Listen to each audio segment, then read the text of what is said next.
Good morning, good afternoon, or good evening. Welcome to the Studio Q Show. My name is Quinn Jacobson, and I hope we're going to have a good crowd in here today. I think we will. We're going to have some work to look at, I hope, and get some folks in here. I just sent the link out, so people should be coming in. Good afternoon, Dale. Good morning, rather. Good afternoon. Hey, we're all hanging out over on another site waiting for you. You're on the wrong site. I wonder if I can find them. They should get the. I just sent out the invitation, so they should get the link here. Oh, that's what. Okay. Yeah. I guess I'm a little bit closer to you than Spain, so there's the time delay as well. They're trickling in now. You can see the viewers coming on board. So we should have a pretty good. We should have a pretty good crew in here today, I think. We were having a great show without you. Good. I should have joined you. I didn't know where you were at. But yeah, the idea is that people can come in and start their own thing and then switch it over. Hey, good morning. How are you doing? Hi, Quinn. How are you? Good. Good to see you. Yeah, nice to see you. Excellent. So I hope people get the word that this is the live feed over here on this side. They will eventually, I'm sure. They'll trickle in. We got the viewers coming in. I can see them. Group chat. Let's see if there's anything on the Q&A here. Screen share. No Q&A. I'm going to leave these open and. Oh, yeah. Dale already sent something over there. So hopefully the idea that today or this morning, this afternoon, wherever you're at this evening, we're going to try to have, I think we had 2 people volunteer. Good morning, Tom. How are you doing? Great. Can you hear me? Perfect. We're going to have at least 2 people come in, I hope, and share some photographs. And if anyone wants in the panel now wants to jump in on that, they're more than welcome to. Then I thought there was a couple of requests this week that I got. There's a couple of technical things people wanted to talk about, so I'm completely open. I have no agenda other than maybe talking about. I spent the week before last up in Boulder and did some stuff there that it was very very interesting in the sense of what's happening in higher education in the graphics or in the graduate programs in photography and other disciplines. I had a good time. It was fun, and I got to share my viewpoints and share some of my work. And I have a little keynote slideshow and a little presentation I give, and then we do a Q&A. But I think, what did I spend, 3 or 4 days up there, I guess, Tuesday through Thursday, something like that. And so I did each day in the evening, that first evening, I did my lecture. I did studio visits earlier in the day with 2 graduate students. I think there was about 8 or 9 graduate students that I had studio visits with in the program. So Tuesday I did that, and then I came earlier in the day with the presentation. Good morning, good evening, Nicholas. And then the following day, I met with the whole day was filled with studio visits of graduate students and looking at their work and talking about what they were doing or trying to accomplish. And then I had a visiting artist class. They were able to ask me questions and kind of challenge some of the ideas that I presented. And then Thursday, I did a live demonstration, made a few plates up there, and just did some portraits of the students. So I had a good time. It was fun. It was interesting, and it was really insightful, I should say, both interesting and insightful to see what an in-depth view of what's going on in graduate programs, at least in this state, in this country, here in Colorado and Boulder. But it looked like a good program. There was a couple of people that had I just wondered why they were there, but what they were doing and why they were there, and they did too. So I wasn't alone there. But it was fun. It was exciting and interesting, and I recommend if you ever get a chance to. I've done it a few times to jump on board and go out, be a guest lecturer, or visiting artist, or whatever. They have various names for them. Basically, it's someone working in the field that's experienced some success or has something to talk about with graduate students or advanced students that are trying to go out in the world and make it in the art world. And their questions were interesting. Let me put it that way. They have their head in a completely different space than mine, but it's good. It's good to have some differing opinions and good to challenge and be challenged, as they say. So we're coming in here.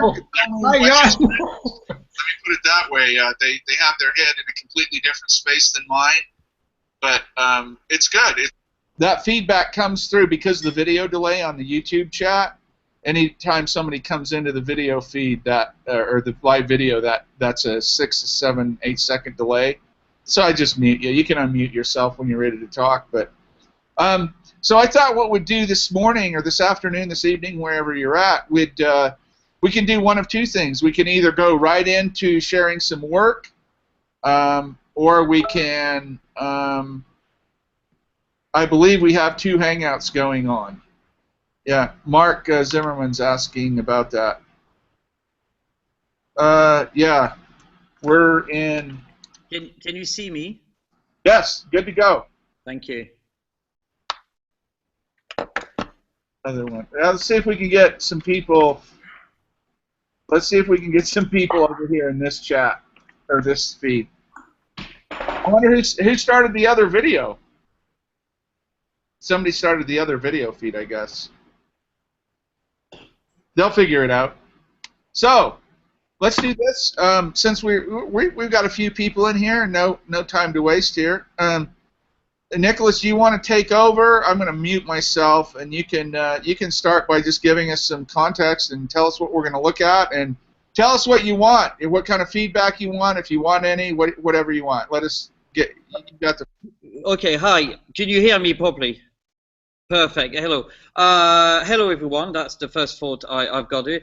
From what we talked the other day, I thought I show you 2 different things, and I thought to start with 2 plates that I really started how I started to what I've been doing now, and I thought it would be interesting to actually see the difference in many levels. So.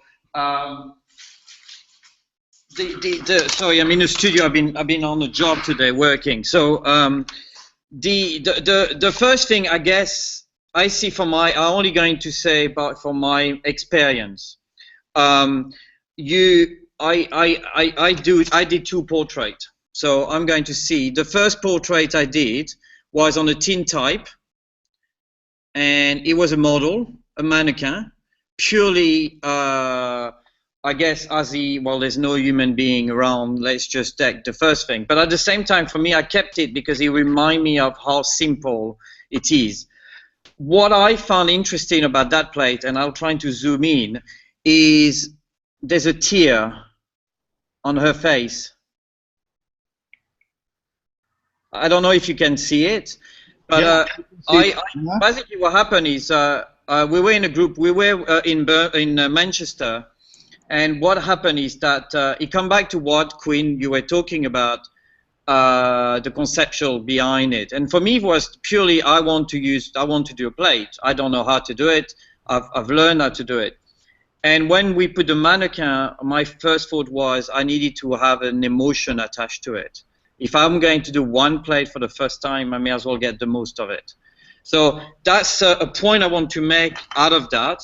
And then I end up doing ambrotype of a very simple. So it's a very simple, straightforward. And then I don't know if you can see, but when I varnished it, I'm going to try to make it. When I varnished it, the eye went a bit funny in one stage, but I love it. But so originally, what I started doing is very much portrait.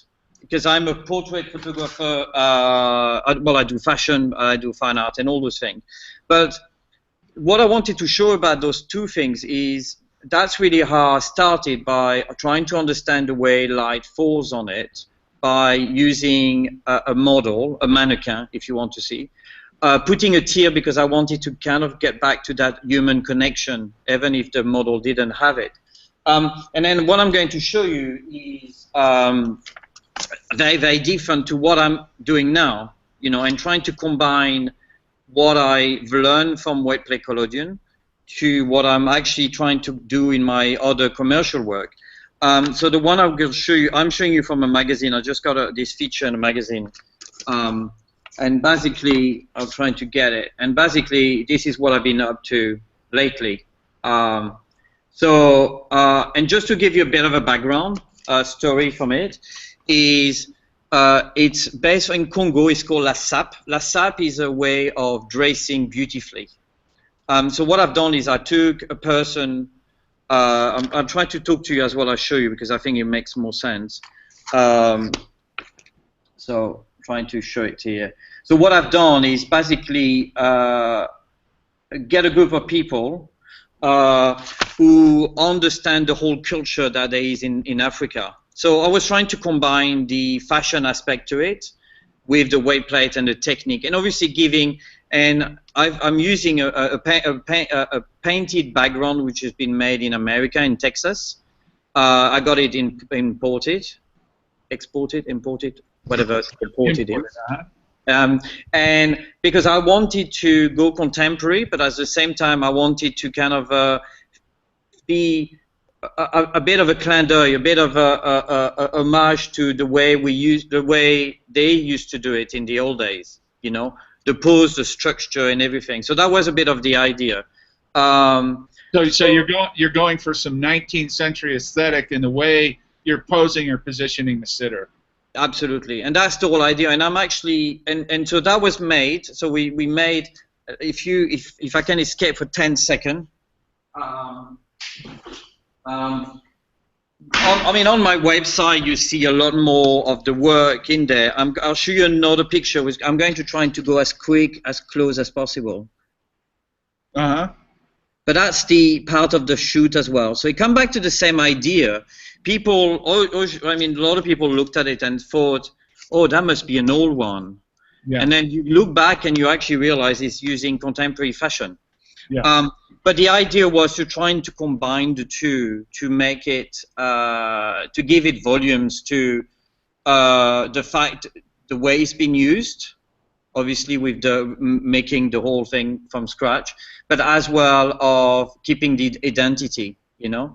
So it's a bit like, I guess, a lot of things been happening in America with reenactment and everything, you know. It's trying to be as pure as possible, but bring it a bit more kind of contemporary feel of what's happening now. Yeah. So were you in? I don't know if I've done so many of these now. I can't remember which one it was, but yeah. One of the shows last year or previously, I talked a lot about what I call temporal confusion, yeah. using modern objects, clothing. In this case, was eyeglasses and earrings. Okay. Photographing in a way, I call it temporal confusion. In other words, what you're trying to recreate, or from what I understand so far, what you're trying to do is you're trying to grab the essence of the memory and the aesthetic of the 19th century, even positioning the sitters in certain ways, whether they're sitting at Jenny tables, stands, but whatever it is. Yeah. And then using this contemporary kind of clothing. But you're also photographing Africans, black people. Yeah. So what's happening here is we're getting this temporal confusion going on. We're seeing these old photographs that have these contemporary pieces, or the clothing, earrings, glasses, or someone that would have been out of the norm to photograph in the 19th century. Yeah. So my question is what is your connection to this? Where do you fit in? And what is the overall question or comment about this? What is the objective? I mean, my first thing is, for me, I look at it as more than a memory. I mean, photography is used in many ways. and one of them is using it for memory to remember something. But I think because I'm not an African, I'm a Frenchy white and all these things, then for me I'm using the technique to understand better. So to almost going deep undercover, if that makes sense, to trying to understand exactly how it works. Now, I work with a stylist to understand the culture, and he's been into it, which helps me. But what I'm trying to do as well with the way, I think the way I see weight plate for me, it's something that's still around. There's a lot of people, and you can still look at plates, years later. And I think this is part of me that it becomes like a time machine or a time capsule. So I think for me the importance is I want to capture those culture. I think. So let's stop right there, and I got another question for you then. Okay. I understand your position and how you're, how you're trying to integrate your own concepts of fashion and time and these African people, and then you're putting them in this kind of 19th century environment using this 19th century aesthetic with the contemporary fashion clothes. Is it something that you're trying? Are you just trying to have those cultures clash visually and draw attention to that, or tell us what it is that you're? Well, no, I'm actually combining. I think the clothes, the settings. Okay. The only thing is 19th century is the process, or the technique on itself. Yeah. Everything else is contemporary. Yeah. What I'm trying to do is trying to take a process from a 19th century process to bring it to contemporary lives. Because this is happening all the time. It's happening in France, it's happening in Congo, it's happening in Brasilia City. So it's happening right now. What is happening? What is happening? Well, the SAP, this movement, is a movement of people dressing up. Okay. It's a culture clash with the clothes, the way they happen. There's an exhibition happening in France. There's I think there's a Africa Expo coming in Paris soon as well. And so that gives a lot of context. See, I missed that, or I didn't. Oh, so sorry. Yes, so sorry. There's a huge. I'm still trying to figure out the big I get the big picture, and you've described what you're doing very well. I get that. I understand that. I see the image. You've described what you're doing, but I didn't understand that there's a movement. Sorry, there's a movement attached to it, and that's what I was interested. Is not looking at beautiful black guys standing. I'm not interested in that at all. What was the fashion movement called? Did you call that? La SAP. L-A for La, and SAP, S-A-P-E. Okay. SAP means the way of dressing beautifully, extravagantly. Yeah, you did say that. Yes, okay. Yeah, I didn't understand it was a trendy, it was a contemporary thing. Gotcha. That means a lot. Okay. And people will go to social clubs and show off the way they dressed, and jewelry is important, glasses, canes. It's almost like a dandy, there was a very much a dandy a movement attached to it of elegance and looking great and looking SAP. That was the whole idea, which is because of Congo and France associated with it. That's why those happen. And then when you go to those places, it's almost like a fashion show. Yeah.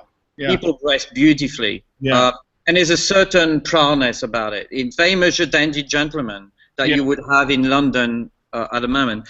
Yeah. And that's what I was more interested. Is not doing just another fashion story and they look lovely and it's all happening. I'll throw out my visceral reactions, right? My first impressions, let's say, for lack of a better word. My first impressions, when I understand a little bit about you, I've spoken with you a few times, and we've chatted up, and so I have a little bit of context on you, a little bit, not much, but a little bit. Okay, you're French. I know you're in England, and now you're working with these black men dressing up in this movement, in this looking gorgeous and fashion, and I can apply that to those images. But you know what sticks in my mind? The French colonization of the African continent, and how the French interacted with that. And that's the first thing that comes in my mind when I see those. All the other stuff about fancy and this and that, the context of knowing just a little bit about you and knowing your... Yeah, no, I see what you mean. I mean, it makes sense. It makes sense if you look back at the history of it. You have to. You're working in a process that's all about history. Yeah, no, absolutely.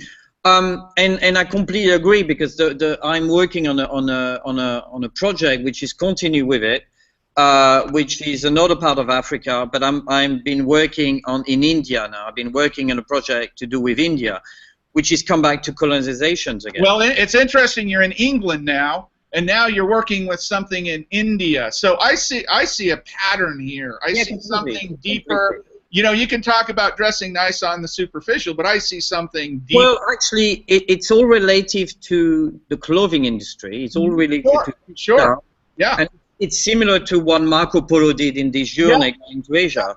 And it's basically all the cities he traveled to is the cities I've been looking into it. Now, I never thought of doing the same journey that Marco Polo did. But there was the idea of going for that journey and looking at textile and graphics. And because one thing I realized with web play communion, especially for me, is that there's certain things works great and others don't. Yes. And so the more textured it is, and the more interesting it becomes. Yeah, and you'll find that colors, texture, reflectivity, sheen, the wetness.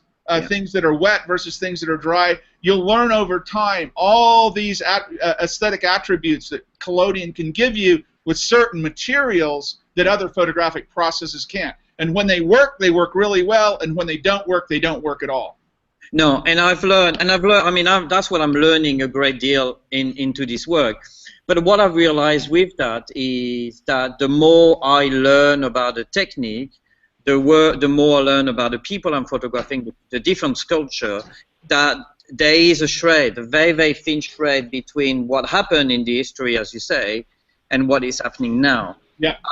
And in a way, I didn't realize that until when I started to show the work and put it out there.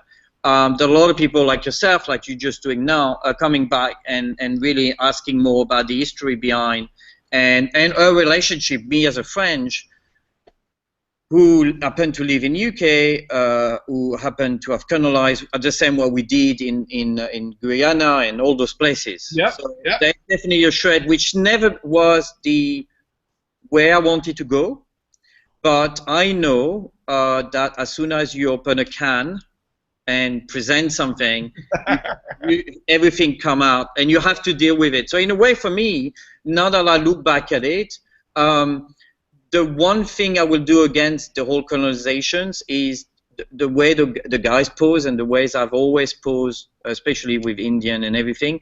There was no suggestion that they were not in control. Yeah. If that makes sense. So for me, the pose is very important. I did a story not so long ago, which I continue to remember about, I'm talking about something different now, which is about equality in gender, male and female. Mm-hmm. And one of the things so important for me is every time I go in the studio, I always look at the meaning between the pose, the hands, the way it sits, whether there's an equality or not. Because the problem we have is if you look at painting, it's very much one way, which is what I'm trying to take back and trying to present something else. So on that story in particular, it was never the question when I met the guys, and even with the Indian and Mila Rapa and everything, there was never that in my mind. But the fact you put that to me is fascinating, because it makes me realize that maybe I could explore that further. I would definitely encourage you to do that, because you're working from a place in your own history, your own ethnicity, your own country, and now you're in another country. You know, those things, I believe those things run much deeper. I mean, we can say this is about this, and we can take it on the surface, and we can sell that to an audience, and we can make sense of that to an audience, and an audience will consume that, I think. Yeah. But for the people that are really looking at why are you using this process and who are you and where are you living and what's your history, and then you're using this process and you're photographing these people in a certain context and talking about aesthetics of the 19th century and talking about everything around the thing that it's really about, to my mind, you know? But at the same time, I personally, I know that when I went, I mean, we were lucky with the team we were working on. We're lucky to have shown that work in an exhibition recently. And the one thing is, I know personally that if I do a project, I will not put myself into a situation where I will not know how to be able to talk about it or counteract to talk about, you know. I mean, but at the same time, I know there's a message I want to give, and there's a very simple message, and I know that it could be interpreted in a million different ways. You know, as much, why did you not use this? There's always going to be, why did you not do that? There's always going to be that. But I think just the fact that you chose a process that is imbued, and when you unpack these ideas, when you unpack and unfold these ideas behind this process, just the process alone, versus color film or black and white film or some other something video, something else. When you the moment you chose that, you're saying something about that. You're deliberately choosing something that's imbued and what with certain ideas and concepts, and once you unpack those, it's unavoidable to talk about these things. The one thing about those men, I must admit, is they, if you look deeper into the story of La Sabre, the way people dressed up, they influence what's around them. They're not influenced by someone saying that hat should go with that. So there's a lot of, what I look at is as a man-made fashion, man-made vision. So they are, each people have their own vision. So for me, the way Precologian, you are creating something from scratch. Also, you have recipes. And you're influenced by other recipes and other people and everything. You're still making your own, you know. You can and you have your own technique that's different from others. People, that's a very interesting concept. So for me, I looking at that as well within the people. You know, they have this identity. The Indian person we shot, I'm looking at the life of Milarepa, which is a Buddhism, and it's a long, I'm not going to go into it, but it was very much his own man. You know, there's a lot of things about creating something that belongs to the person or within the character of it. Now the fashion, because I'm working with people from India, are handmade textile. It's purely handmade textile. For an exhibition that happened recently. So I'm always looking at it as a man-made, handmade, the craftsmanship of it.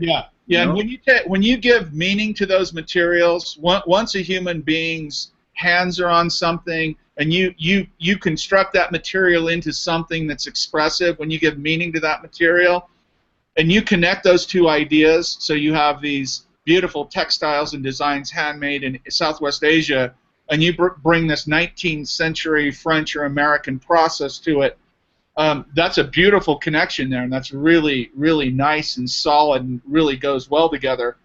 And it would have to develop out further for me beyond that, but I mean, that's a beautiful kind of, meaning, materials and meaning and people. I mean, it's not a big deal. Around that time, a lot. I mean, obviously, we've wet plate daguerreotype, and people moved away and traveled a lot, and they went a lot in India, and they went a lot, and obviously all the Commonwealth countries. Even in Egypt, there was a lot of pictures in pyramid. There was a show recently which shows at the Buckingham Palace. They show pictures of Egypt around that time. What I obviously, the way I look at those pictures is they were there, and this is now, and that's the contemporary element. I think that we need to continue on going, and I think what I'm trying as well to do is trying to say it's very much alive because of the contemporary element we attach to it now. Gotcha. Well, I'm going to let somebody else jump in here, Nicholas. I'm going to get off the channel here. You guys get in, engage him. I'm going to mute myself. Anyone? Eric? Okay, sorry. And everybody, actually, everybody's mute. Thank you. I agree with everyone. Just unmute yourself if you want to ask him questions or whatever. Let's have a he's got some good fodder here, guys. Man, I could ramble on about this for hours. Get in there. I just wrote a comment. Basically, I'm curious as to what you think about that. Oh, Eric, yes. Oh, can you read it? Yeah, I don't want to look and tell me exactly what you say. So I said it seems unavoidable to some of us that colonization is not going to be a major theme read into these. The LASAP itself looks like a thing here we had in the South in the U.S. that is caricaturized as the zip coon, which is the African or African American in the bright suits.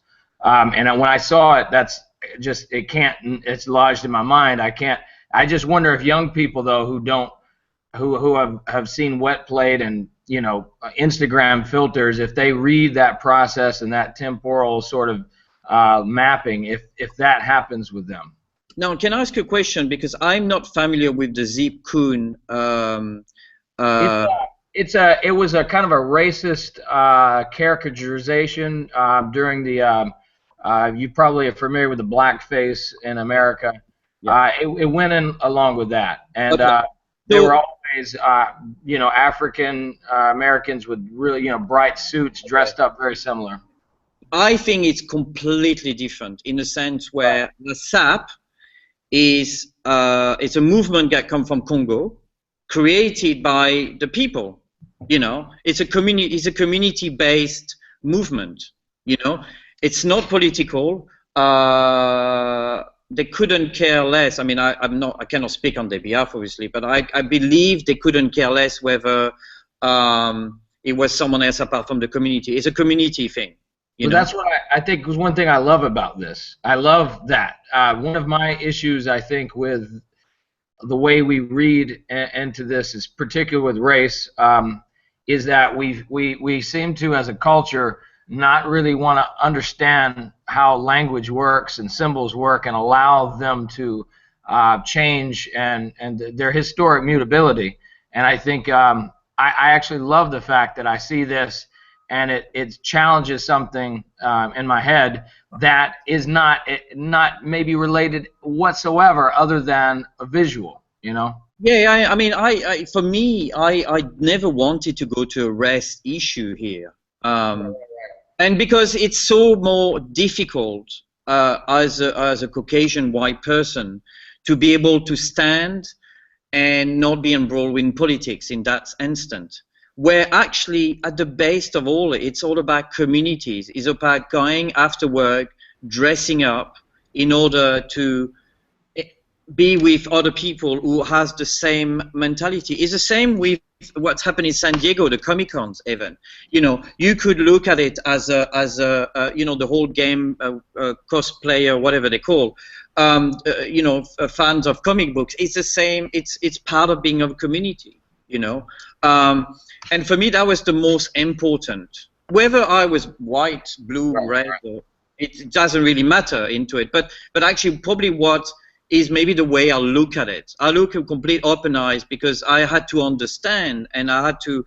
But for me, they're just beautiful people who dress beautifully, who dressed their own way, their own style.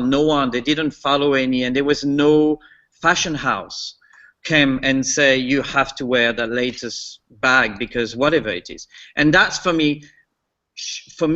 There's one word. It's freedom, complete freedom of existence. So I almost erase all the darkness days about colonizations and everything. For me, it's purely like it's almost you just live there by the moment and you cut out of what's happening in the rest of the world. It's you go to the social clubs every night and you. I mean, it's. I know I'm going to say maybe something bad, but it's almost like if I go to Cuba and listening to some beautiful jazz, Cuban jazz, I probably forgot all what happened with Castro and America, and you know what I mean. And yet, every time someone mentions some places, we have to always say, yes, but this, but that, and you know what I mean? If that makes sense.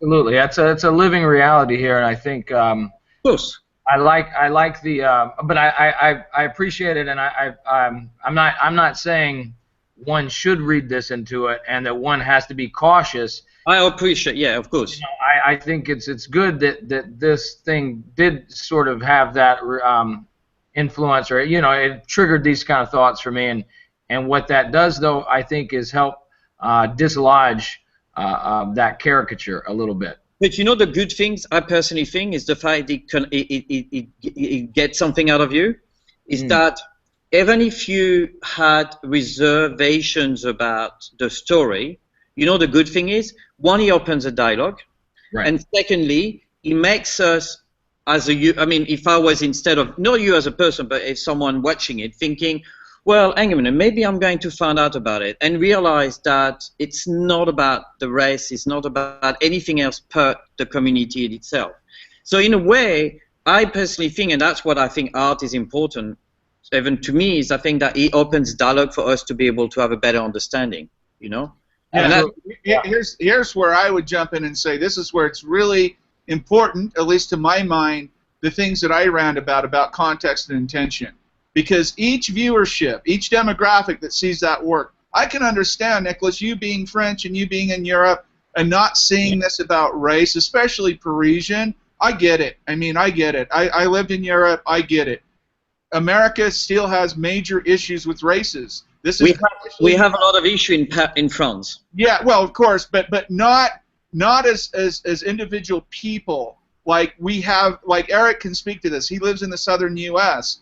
I've lived in the southern U.S. Those images immediately evoke certain context to the audience. So this is a great way to emphasize how important it is for you, the creator, to have the context of this work out there rather than letting interpretation, like what we're doing, take over. Because your viewership's going to be, most of it's going to be about colonization, slavery, appropriation, all kinds of different I must add, they look too good to be a slave. Yes. I made that. They look far too good for that. But I completely agree. But you know, in a way, you know what we're doing is the fact that if I put a picture out there and someone look and tell me, oh, this is this, it just shows that knowledge is very much the key. Is the same thing as if I'm going to go and criticize someone, maybe I should know about the context and the person and everything before I make a judgment. So in a way, it's a human behavior to think that way, but it shows us that unless we learn, unless we're willing to learn, we can be better. You know what I mean? Great point, Nicholas. But in order for something to not be taken out of context, that information needs to be given by the creator, right? So the artist, the person creating the work needs to be proactive and at least have that information available. Of course, people are going to come up and interpret things the way they're going to interpret it, but at least you have that information available so they can learn the context or get the intention and the ideas behind the work, so they don't have that. But if you don't have that, that's my point about creating work, because it can be seen, text out of context is a pretext. You can take anything out of context and make it anything you want. Can I ask you, oh, sorry, Eric. I was just going to say that I think that what we're talking about is a value to this work, not a shortcoming. I think what Quinn is saying, though, I think if it's the value in it, for our perspective, for our interpretation, our initial knee-jerk interpretation, just seeing La Sape and finding out what that is, all I have to do is a Google search, and all of a sudden, now I have this aha moment. You know, it went from maybe me misreading something from my own sort of historic imagination, and I think that's what's the value of this, because now there's this image that I have to confront, but also I have to alter a little bit, and I think that is the beauty of this. And I'm glad I woke up this morning and did this show, if for anything, just to be made aware of that. I mean, I think it's great, and I think, but like Quinn was saying, I think you have, in order to have that moment, you have to put it in context with the La Sape. Thank you. Well, probably because I'm French and my English is terrible, and I probably say weird stuff anyway. But can I ask something to Quinn? What's going on? Hey. Sorry, Quinn. Can I ask? Can you hear me? Yes, I don't know. Somebody was trying to call in somehow. Okay. I don't know. Can I ask you sorry, something? Nicholas. I just want to ask you something. I want to turn that back to your work.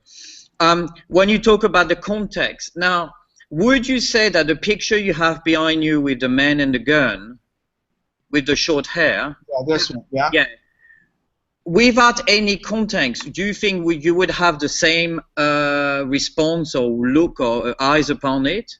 No, I run into that all the time. Any text out of context is a pretext, meaning that I can take one verse out of any holy scripture, I can take one image out of a body of work, I can take several frames out of a movie, and I can create anything I want out of it.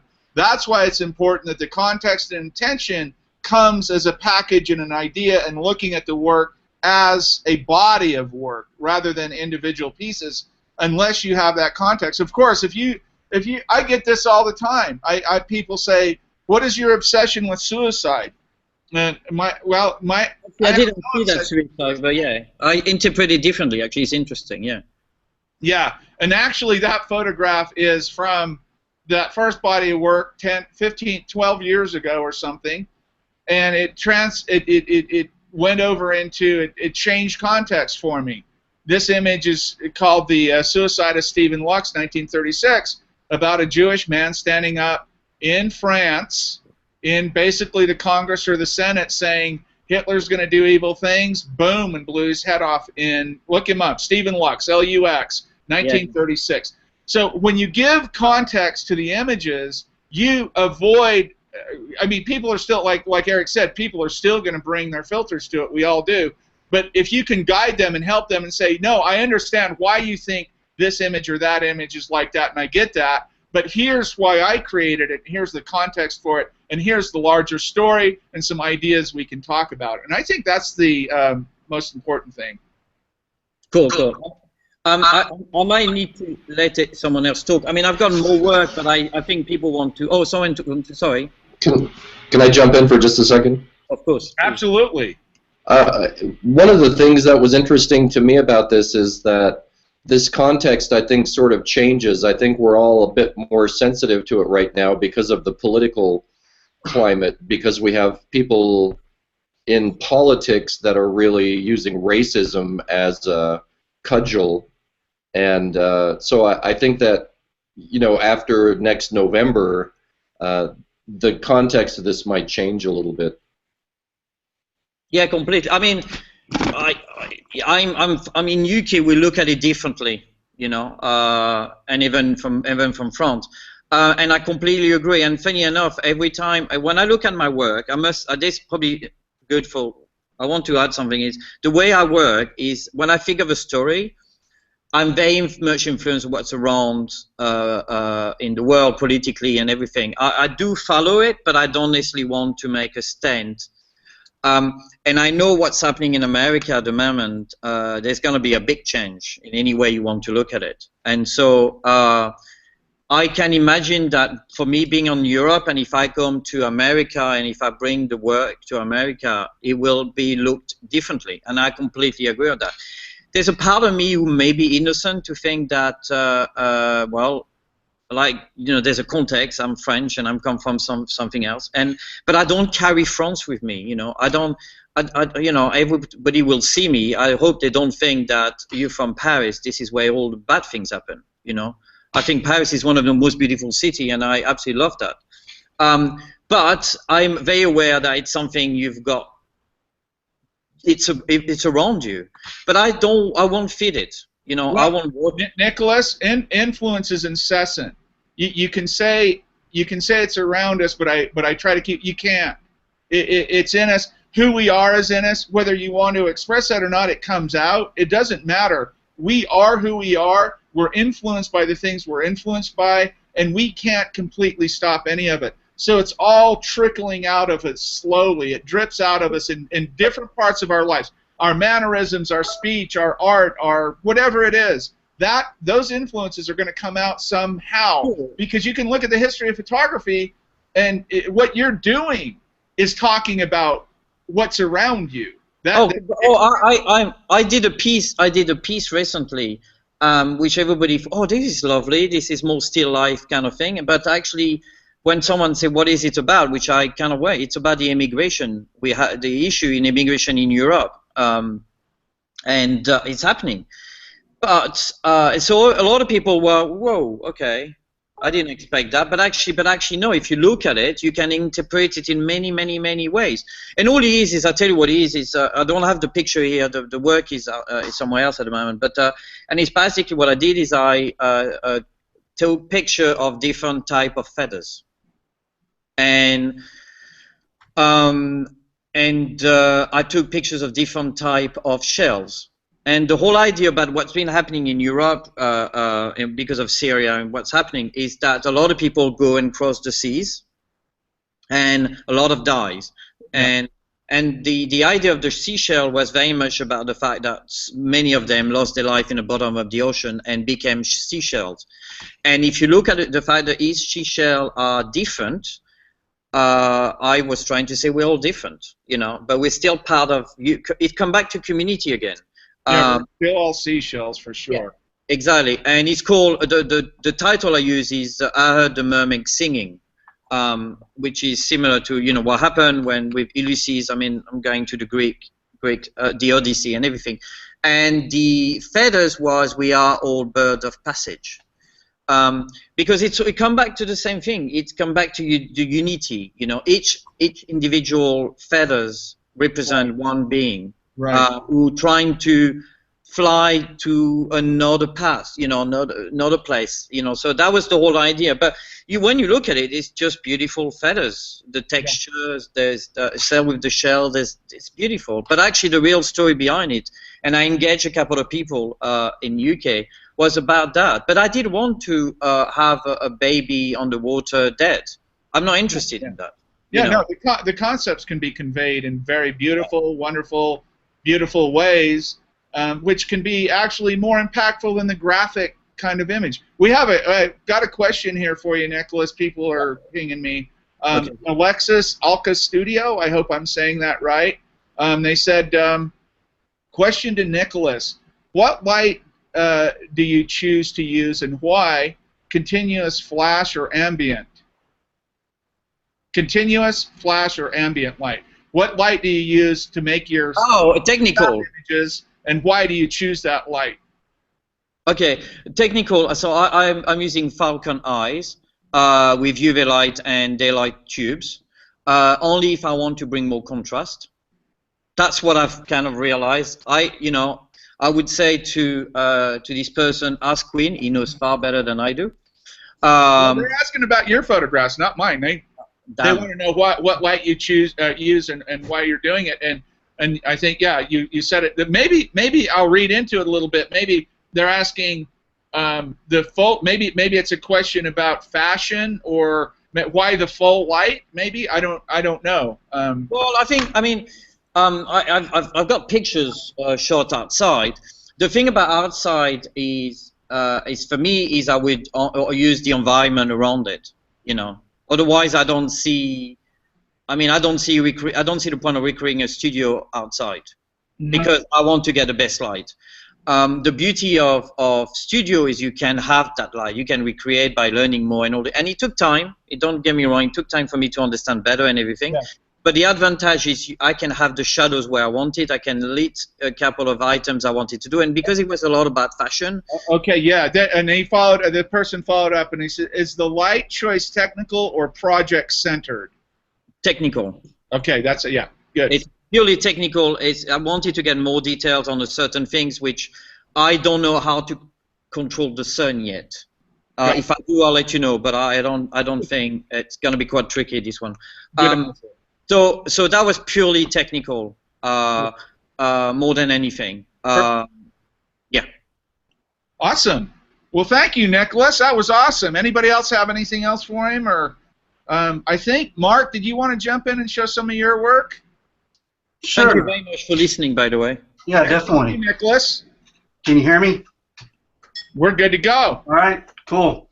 So I don't know how I want to do this. I could kind of give you a history of kind of where I started. And as Quinn knows, I went to grad school, about 6 years ago, and kind of coming from a background of photojournalism and learning wet plate more as kind of a technical, kind of a, just kind of interested in kind of the aesthetic look. And man, I was in for a quite a surprise once I got to grad school, and I had all these people look at me going, okay, these images look beautiful, but what are they about? And you know, that sunk in pretty hard for me because it was always something I was interested in, but I think it was just kind of, I was always scared to really get in depth of what my work was truly about. So so having, coming in very technical and having all this collodion work, you know, these portraits, you know, that so many people are doing now, I just kind of put it aside, and they recommended that. And I will tell you, that was probably the best thing I could have done, is just drop it for a while. And so, you know, being in, you know, grad school, I know Quinn and I have talked about, you know, the advantages of going to a studio-based program or more of a kind of a one-on-one type of experience. What helped me is it really allowed me to just see other ways of talking about concepts, whether it was sculpture, painting, printmaking. So it allowed me to still be exposed to a lot of process, which I love, but I really thought about the work and why I was actually doing it. So, and I don't know if I could do this. I was going to try to share. Can I share screens here, Quinn? I know. Yeah, you can screen share the little green. If you roll over to the top right of your screen. Okay. Okay, I think I see it. Let me know if. Let's see if this works. Can you guys see that? Not yet. Okay, let me click twice. There you go. Now we got a black screen. Yep, you got it. So you guys see that? It's like a PowerPoint.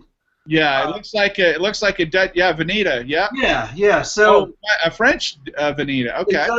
Exactly. So you know, I was doing a lot of work that it was weird because it became. It was things I always avoided, death, mortality, things that I was always scared of, and it wasn't really until my son at the time was 8 years old, and he just came out of nowhere asking about death, and you know, how do you answer that? You know, there's so many different ways to have that conversation, whether it's religion, you know. It was just, I struggled with that, and I realized it was kind of an inside struggle, you know, and a fear, you know, myself. I lost my father. I kind of avoided that topic myself, like most people do in Western society, you know, and I know we've changed quite a bit. So I started kind of studying, you know, what had been done in the past, and you guys. If you guys could see this, some of my landscape work was showing a lot of kind of, I guess, time, you know, times that had changed, and you know, this is work with, actually I was doing that was within sometimes a couple of months. I would go back to these landscapes and watch these scenes completely just change in front of me. So I was looking at, you know, people like Mark Klett and, you know, photographers that were dealing with kind of how time was as a landscape aspect. And, you know, I was doing work that was, you know, in small towns. You know, I was still using photography, but I wasn't getting to really what the gist of the work was about, and it was a personal thing. It was something I was afraid of. I didn't want to be that cliche, you know, let's photograph skulls and, you know, get into this really deep conversation about, you know, Gothic things about death. I see a lot of artists that, you know, have done that. And I was experimenting with this abandoned school, and I was kind of left my first year of grad school inside of this very weird place. It was abandoned, and there were all these chalkboards, and it got me thinking. You know, my research in grad school, it was great to go back as a student in my late 30s, my conversations, we're talking to all these students that, it was pretty much at the bar. That was our research area. We sat and had beers, and one of the things that came up is I kind of became obsessed with these chalkboards, and I started thinking about literally what chalkboards were and what chalk was. And this is something I just came up with, literally sitting at the bar with a friend, of what chalk was. And it was weird seeing all these little hints and all this little research that I'd done, that, chalk is a metaphor with decay and time and death, and it just started hitting me that, I can use these materials, these processes, as metaphors. And it was really a epiphany in a way that so I started experimenting. If you guys haven't seen this video, it's a self-portrait I did, and this is literally an answer to my son's question, what death was about. And the video just pretty much has a self-portrait. The project, which I love having projects by other teachers. I teach, and it was such a relief to get that that deadline from someone else. And our deadline was basically, the project is create a body of work that does not last longer than 24 hours. So it got me think about ephemeral, and how we are ephemeral, all these things. And so essentially I did this self-portrait. I screen printed with chalk onto dirt, and throughout a rainstorm, which lasted about 5 minutes, I faded away. And I never really came back to my son giving him an answer, but I showed him this piece. And so it was really kind of a nice metaphor, and I was still kind of avoiding the deep down question of what he had asked, but it was kind of fun to really look at art and look at ways that maybe you could communicate that topic. So it kind of expanded. I did kind of a self-portrait with this material, and then again I started looking at what had been done in the past, and then I actually did these really huge screen prints of both my daughter and my son, and obviously some Goldsworthy inspiration with me screen printing these images. And I was still using photography, but in a completely different context. I was actually using the photography to document the work, which was important because I had to, give critiques. I had to talk about how my work had gone, and I had this great studio. I was able to just kind of allow these images to decay over a couple of days, and this is me, on my studio floor. So it was really, after my first year, which I had almost quit because of the, I think that's pretty typical on a first year of grad school experience, but it had completely brought me out of my shell, and I just started doing all this work about family, about this personal fear, and talking to family, and so it was really interesting. Next series I did is I photographed my daughter, my wife, and my mom. I just did these images. It's very simple. Used a Hasselblad, just a little technical side of things, but I wanted to show, because I was obsessed with time, and I wanted to show 3 females in my life that were really important, and kind of how they represented time and aging. And so what I ended up doing is just shooting essentially these still lifes of them, close-ups, details, my mom, and using just traditional, just darkroom printing, silver gelatin. I ended up doing developing. I washed the prints. I did not fix them. I let them dry, and then I brought them out into the light. And this is essentially what happened. It was very bizarre. I expected a silver gelatin just to go black. But when we experience that, it's usually wet, it usually has developer on it, the light strikes it, they go black. Whereas these, it was really, really interesting because the images ended up being kind of a bluish color.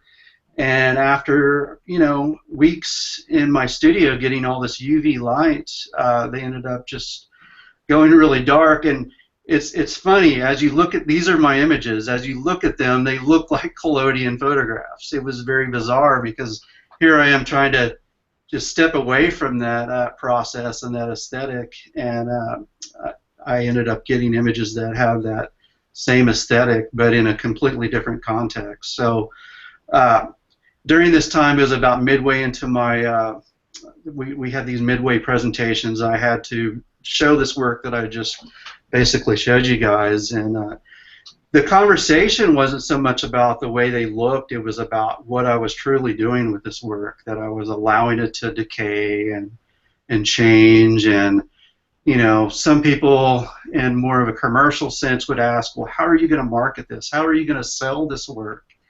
And I told them, I don't care about selling the work, I care about this conversation. So so it was great to watch people argue over that, to disagree, and faculty were just going back and forth because they love to hear themselves talk during these critiques. And it was amazing to listen to this dialogue. And you know, I was talking about it, but I was also listening and learning so much of, you know, how people you know, saw this type of very ephemeral work. And it got pretty eerie. I mean, I see some of these shots, and I look at my daughter, I look at my mom, and you know, it really started becoming dark work, I guess you would say. You know, I could kind of think of Sally Mann's work that she had done, and it became it was a very interesting time because it was a summer, and you know, I had the break to really think about what I wanted to concentrate on my last year. And then as soon as I got this work done, my wife had found out that, you know, she found a lump on her breast, and you know, of course, she's mid-30s at the time, and we're like, it's probably nothing. I go with her to the doctor's office, and you know, we get the test done, and she found out that she's diagnosed with breast cancer. So here I am doing work about my family, doing work about myself and mortality and losing people, and wanting to get away from that, and all of a sudden it's right in my face. So anyway, and I'm sorry if I'm rambling on too much, but this is just kind of this journey that I experienced.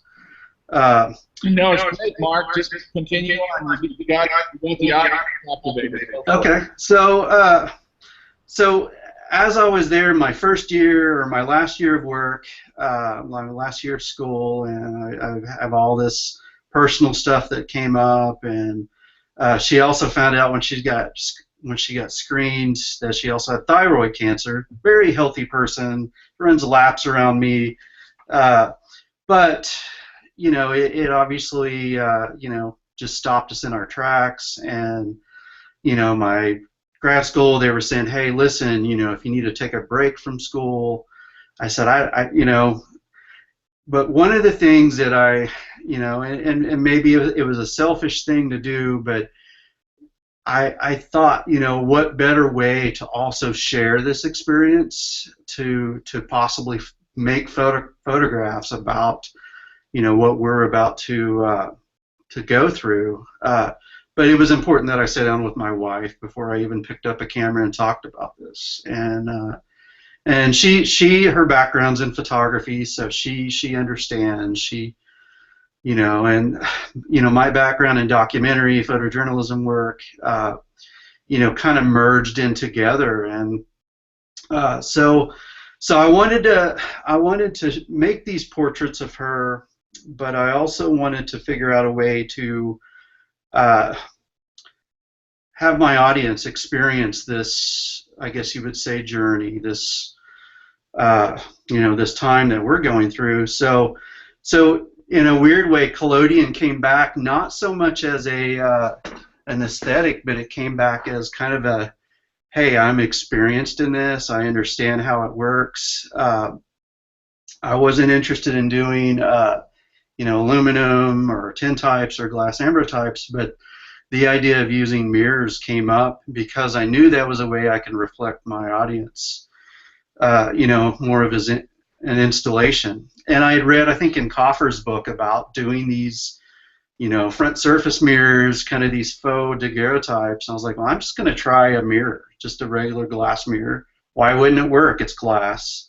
So I went to, Home Depot, got some glass, and I've got, let me see, these are the positives. You guys could see these on my websites or on my website. And these are just, they look like regular aluminum tin types, but these are all scans of my plates. And what I ended up doing, and let me go ahead and see if I could switch back here. Bear with me. So I'm on screen share. So how do I get back? Okay. So if I go back to Google Hangout, maybe. Am I back? No. See me? Oh, now I've lost some audio. So hang on a second. Oh, I feel like I'm in class. How about now? So I've lost all my audio, guys. I can hear you, Mark. Oh, here we go. I hear you. So what are you seeing on my screen now? That's why I see your desktop. Okay. All right. So any idea how I get back? Click on your go back to your go back to the screen share, okay. And they'll ask you what you'd like to select. If you roll over the top, the green screen share again. Okay. So there's entire screen or Google? Yeah, you can do an entire screen or you can select it. Okay. Real quick, the front surface mirror, guys, right, is mirror that doesn't have any glass on it. And if you do a very underexposed positive on it, it will turn into, that's what it turns into. Just the technical. So what he's going to show you is front surface mirror images without any glass over the mirror. So it's the same material that's in your DSLR that flips up. Can you get it, Mark? Are you guys still seeing my desktop? No, we see you. Okay, great. So, all right. So basically, yeah, exactly. And I was going to go with the front surface mirror, and I ended up just doing a regular mirror, which has an interesting look. Since it's going through glass, and the reflected is behind the glass, you get sort of a double image at times, but this is one of them. Yeah, definitely a faux daguerreotype for sure. Yeah. So, and I like the idea. Instead of doing, of course they would ask me why didn't I do daguerreotypes, and my thought is I like the idea as using the glass mirrors as a metaphor, because that is something we look at for vanity and all those type of things. But also the way I presented them is I had these plates essentially floating off the wall, and if you go to my website, you could see they are floated off. I had some small boards behind them, and they look like they're just suspending from the gallery wall. So it was really fearful, because these are obviously the original plates. I had to explain that to people. These aren't, prints. These were the ones that were originally in my camera. These plates essentially witnessed exactly what I was witnessing. So throughout the year that I was documenting her, after chemo, after surgeries, when she was on home health, you guys could see this. She had a lot of complications. This is her giving herself an IV at home. So all these bits and pieces of what was happening during her, this you know, her surgeries and everything, I'm photographing. It was interesting because we would still have those conversations. I would always ask her, "Is this going to be okay?" You know, I'm photographing. You know, sometimes after her, you know, she had a mastectomy, so I actually did a shot of her, and you know, it was awkward, but I said, you know, but she's like, "But I would like to share that. This is what I'm going through." So it was a very, I would say, strong of her. You know, I was the coward because it's like, this is all you. You know, I'm putting you out here. This is a very collaborative project. So it's weird. I've done a couple of shows locally. The last show was a little over a year ago here at my university, and for the first time, she told me that, you know, she was pretty much done with this project. And I think what had happened, they advertised it a lot. She got a lot of media attention here locally. She was at work. She's a nurse now, so it really changed kind of her whole outlook on her life. And, you know, there was a banner of her with her photo on it. You know, I had no part in the advertising side of it, but the university really kind of made it up for being, you know, it's October, breast cancer awareness, so it took on this whole different perspective that my wife and I had never really experienced. I kind of regret that it went that far because that's really not why I did the project. It was more kind of a personal, you know, journey that we both went through, that our kids went through. So the other day, as I was preparing, you know, to me this project's old. You know, I stopped doing it right after grad school. You know, I want to find other ways to kind of protect the plates, and if I can get it out there, that's fine. But you know, the conversation came up the other day, and she just kind of looked at me and said, "Are you done with this project? Are you going to show it anymore?" So I could really tell that it's changed for her because she's moved on. I mean, she's healthy. She's, you know, completely clear of cancer, and That's awesome. you know, so it's, I don't know, it was, I look back at it, and I'm glad we did it, but you know, I'm kind of done with it too. You know, it's I'd like to share it outside of Oklahoma one of these days, but you know, there's some technical things that, you know, I would love to get some of your advice. I ended up not varnishing these, which is, it's kind of weird because it kind of goes back to the work I originally did, was very ephemeral. You know, I know they're going to, you know, they're a lot more brittle now because they're not varnished. I varnished a few, and I just didn't like the look of it. I didn't like, and I suck at varnishing, I admit, but I didn't like that it did take some of that that new mirror look off of it. So I don't know if you guys have any suggestions, whether it's a contemporary varnish or whatever. But anyway, that's my spill. So what, Mark? Just thank you for sharing. First off, it's wonderful. I was aware of the project, obviously, but it's great that so many artists, photographers out there, just really good stuff that just never sees the light of day. To me, it feels like we see all the crap and we never see the good stuff. I don't know why that is. Market, I don't know. But it's wonderful to have a forum like this where you can come in and you can share. So thank you for doing that. Sure. And I hope you guys look into his work more and contact him. And if you're interested in showing that work, I mean, we can have conversations down the road about some things. But first off, I want to say that whole idea of where you started, and I remember that. I remember you feeling very foreign and very, I don't know how you say it, like anyone would feel. Coming out of one perspective of photography and going into a graduate program with a completely different, like, you know, you're thinking photography is the greatest thing since sliced bread, there's nothing else, and I never want to put my camera down, to people saying, yeah, so what are you doing, big deal, let's look at some other things here. And that's where that kind of, you know, where graduate school, if you're prepared for it, can be a very good experience to allow other things to inform your work. You didn't talk about the vanitas in there.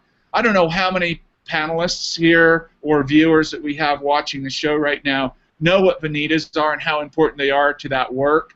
But look up vanitas. These are the kinds of French and Dutch vanitas, 15th, 16th century. These are the kinds of ideas and symbolism in work that are really meaningful. And you can also, going back to Nicholas's work that he shared, you can also look at 19th century aesthetics and why would one person, why is that photograph and the person has a book in there? Or why are they, they're symbols and they mean a lot. They're literate, they're wealthy, there are symbols in there that mean a lot. So I encourage everybody to look at vanitas and look at the context of what Mark's, how those have influenced or what those mean in his work. And then secondly, I think, would you say it was cathartic for you and your wife? I see it as an exercise in therapy. I mean, yes.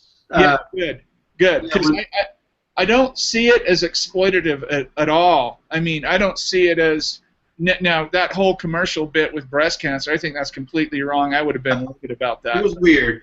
Yeah, I would have been livid.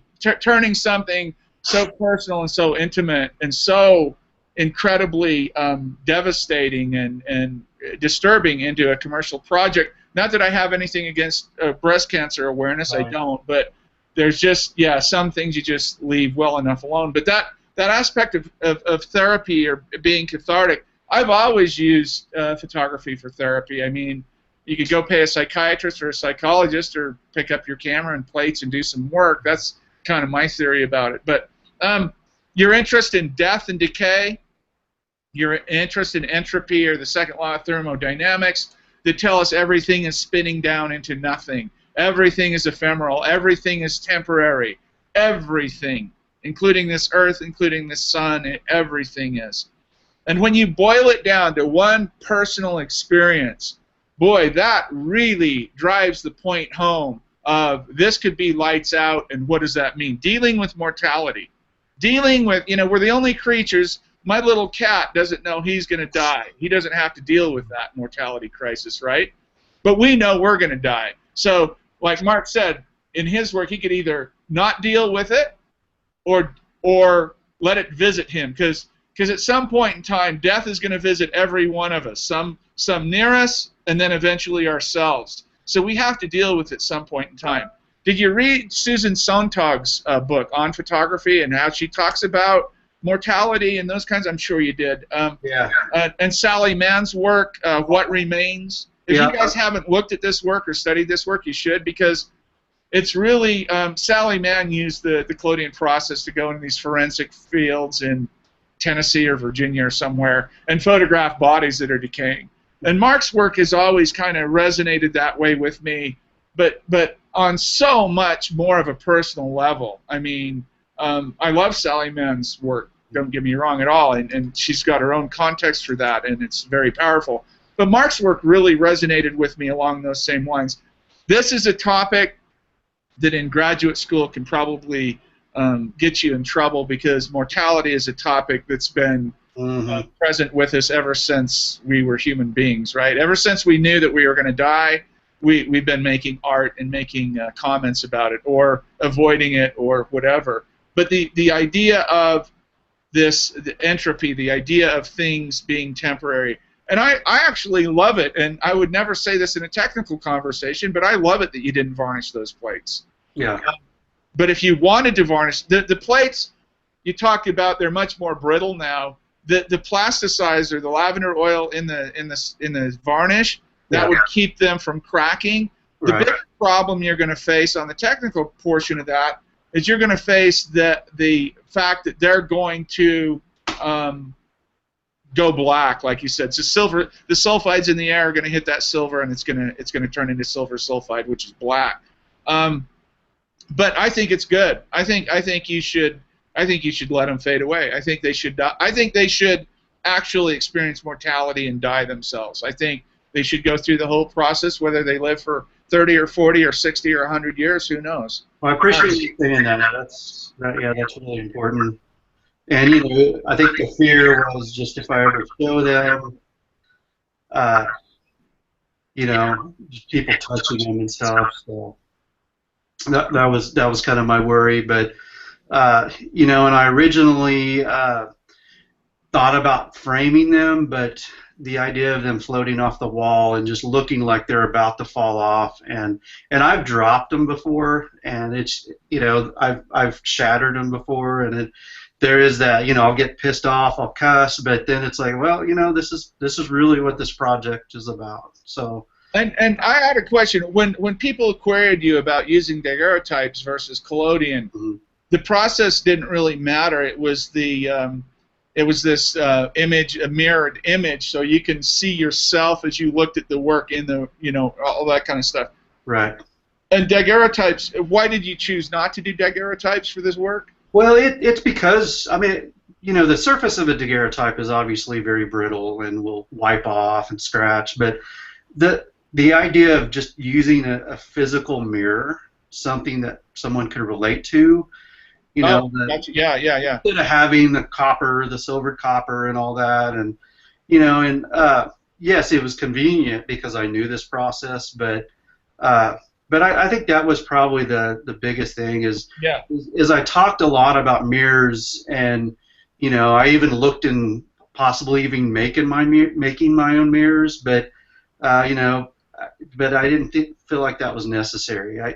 It was more that people could relate to this object that they look at every day, which they're also seeing themselves in, and it was so bizarre because this opened during a Friday art walk, which was a little bizarre, you know. So you had people out, you know, drinking, and I caught a couple of videos of people, you know, styling their hair in my work, and it's like, this is why I want to bring this conversation to these people, you know. It's here I am, my wife's going through these you know, this crazy stuff, and they're making sure their hair looks good, they're drinking, and then in the middle of the gallery I had it was a plexiglass tray, which I haven't shown since then, and it was a family portrait that I did, printed it on fiber base, not collodion or anything, and I put it in water. I hadn't fixed it. I put it in water, so during the opening it just looked like this family portrait in water. People would have to avoid it. A few people almost stepped in it. I mean, it was kind of a mess to, you know, make sure people didn't knock it over and knock 5 gallons of water in the gallery. But you know, people that I knew I was going to have to defend my work had seen it, you know, as it's just black and white image. 2 weeks later, or a week later, the gallery called me, which was a great conversation to have. They said, something's going on with this image. It's starting to slip off. Did you put a chemical in there? I'm like, no. I said, it's just the water and the light. And finally that silver and gelatin started to give up on the surface. So a week later, and you guys could see what the ending shot looked like, I had to defend this mush basically in this tray. So it was great for them to watch that time-based, you know, installation essentially, and even some of the photographers were like, I wouldn't expect this to happen. You know, here's this fiber-based, this quote permanent archival image that it just pretty much gave up and fell apart. So that was kind of a nice feature of the show, where people were walking around seeing the place. I love how you've connected it all into, just like what you just did right there. You take this piece of Ilford fiber base, you know, this is going to live forever kind of thing, and you put it in this water, and time passes, and all of a sudden this vigorous, professional, healthy thing dies, basically. And showing those connections between fading away, looking in a mirror and looking at something tragic and a disease that affects everyone. Will be affected by cancer in their lives if they live long enough. Everyone will be. It's just or someone around them. It affects our lives. It's so prevalent in our lives, and to see that being, I feel like I wish I could have seen your exhibition. It sounds like you transcended photography and took it to something else, which is very interesting to me. I mean, photography's in there, that's the basis, but to see this body of work come together and have people wander around in live time and actually live out their crisis in mortality, live out that they know they're going to die, so they're avoiding these things. They're fixing their hair, and they're walking. I mean, that to me is a very powerful concept. That to me reeks of success for you. I mean, I think just looking at the work and hearing about it, you've brought out something physically in people that they're actually physically avoiding the context of the work, or avoiding the material, or not avoiding the material, avoiding the disease, avoiding this kind of death all around them. It must have been fascinating. I think that's a very powerful exhibition, or I would call it a performance, maybe even. Well, thank you. It was good to have the conversation also, just as far as a couple of weeks ago I spoke to a sociology class, and it's great to, I love talking to photographers, but to actually go into a sociology class, and the class was sociology of death and dying, and right. They talk a lot about Western society's perception, and it's so uplifting to hear how other people perceive, photography in this project that I did. So I appreciate it. Yeah, that's great. Nicholas, did you have something for Mark? I'll get off of here, and you can jump in here. I can't unmute him. Oh, he's gone red on us. He's gotten out into the sun. He's got a sunburn now, Nicholas. Hold on. That's better. I like the red, though. I don't know. You like the red? Oh, it's cold in the studio. That's why. Well, no. First of all, if I may, I'd like to say, well, it's fantastic for your wife. By the way. Thank you. I think that's the most important. I want to ask you one question, and then I want to add something, which it's about, you talked about the picture went out somewhere, and you were not too happy and keen on the whole, the way it took its toll with the whole cancer, with the people outside. How did the picture come out in the public? As far as how did this show, how did the public respond to just this exhibit? Is that what you're asking? No, I mean, basically the one thing is this is the way I look at it. Maybe I'll take it from my angle. I think the work is beautiful. Thank you. There's so many layers of it. I think it's so powerful. I'm with Queen, and I'm sure with everyone, I would have loved to see it, in a sense where I could see that you walk into a place in an exhibition and see it, and it will hit you. And I've been very interested in death, especially the way the Western world and the Eastern world look at it. Right. Obviously, my background from Tibetan Buddhism, we look at death in a very different way, the way we look at here. So seeing your work is great. I absolutely love it. There's a part of me who, because I'm not related to the story, right, because I'm not related in the same emotional sense that you have, there's a part of me who automatically thought, and I was writing on my phone questions, and one of the things I realized is I saw your journey you had when I look at your photography, the fact you started taking portrait, and then you starting to take actually a concrete scape with other people, but there was a human trace into it. Right. And I look at the evolution, I realize actually you want to leave that trace behind, whether it's a broken clay or whether it's a broken something. So I understood the way it happened, but the one thing I kept on having in my head is traces, is leaving the trace behind. And there's a part of me thinking, and I do apologize for that, but that was my first thought, is like, you're doing such an important thing, and your wife was doing such an important thing to say, this is me, this is my journey. Right. And I almost felt like the one thing I felt was, if you left that trace for people to see it their ways. Because, the thing with death, especially in the Western world, we grieve so differently. Right. When I lost my father-in-law, I couldn't understand, and yet I learned to understand other things. Suddenly, you know, all these responsibilities and everything's happening around. And the one thing I did afterwards is I started to do body of work related to it.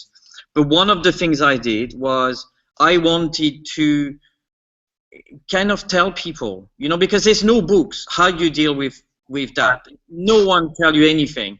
But I truly believe that one of the thing about art can be the vehicle to break down walls and tell stories and inspire people, and people to say, well, instead of, you know, combing my hair like I've been doing for the whole show, maybe I should forget about it and actually look and say, that's not the important bit. What is important is what your wife went through, and for us to have a better understanding, to value the things important to us, to maybe practice more mindfulness and look around us. But you see, for me, the beauty of your work is it go through my own experience with having a friend who died of cancer and a friend of mine who's having cancer.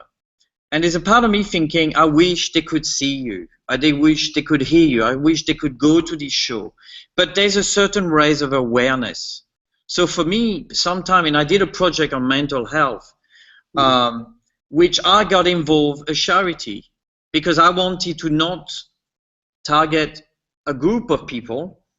I wanted to have more than a group of people. I wanted to try to aware of it. It's not for my own great, I'm going to be with 1,000 people. It was more about trying to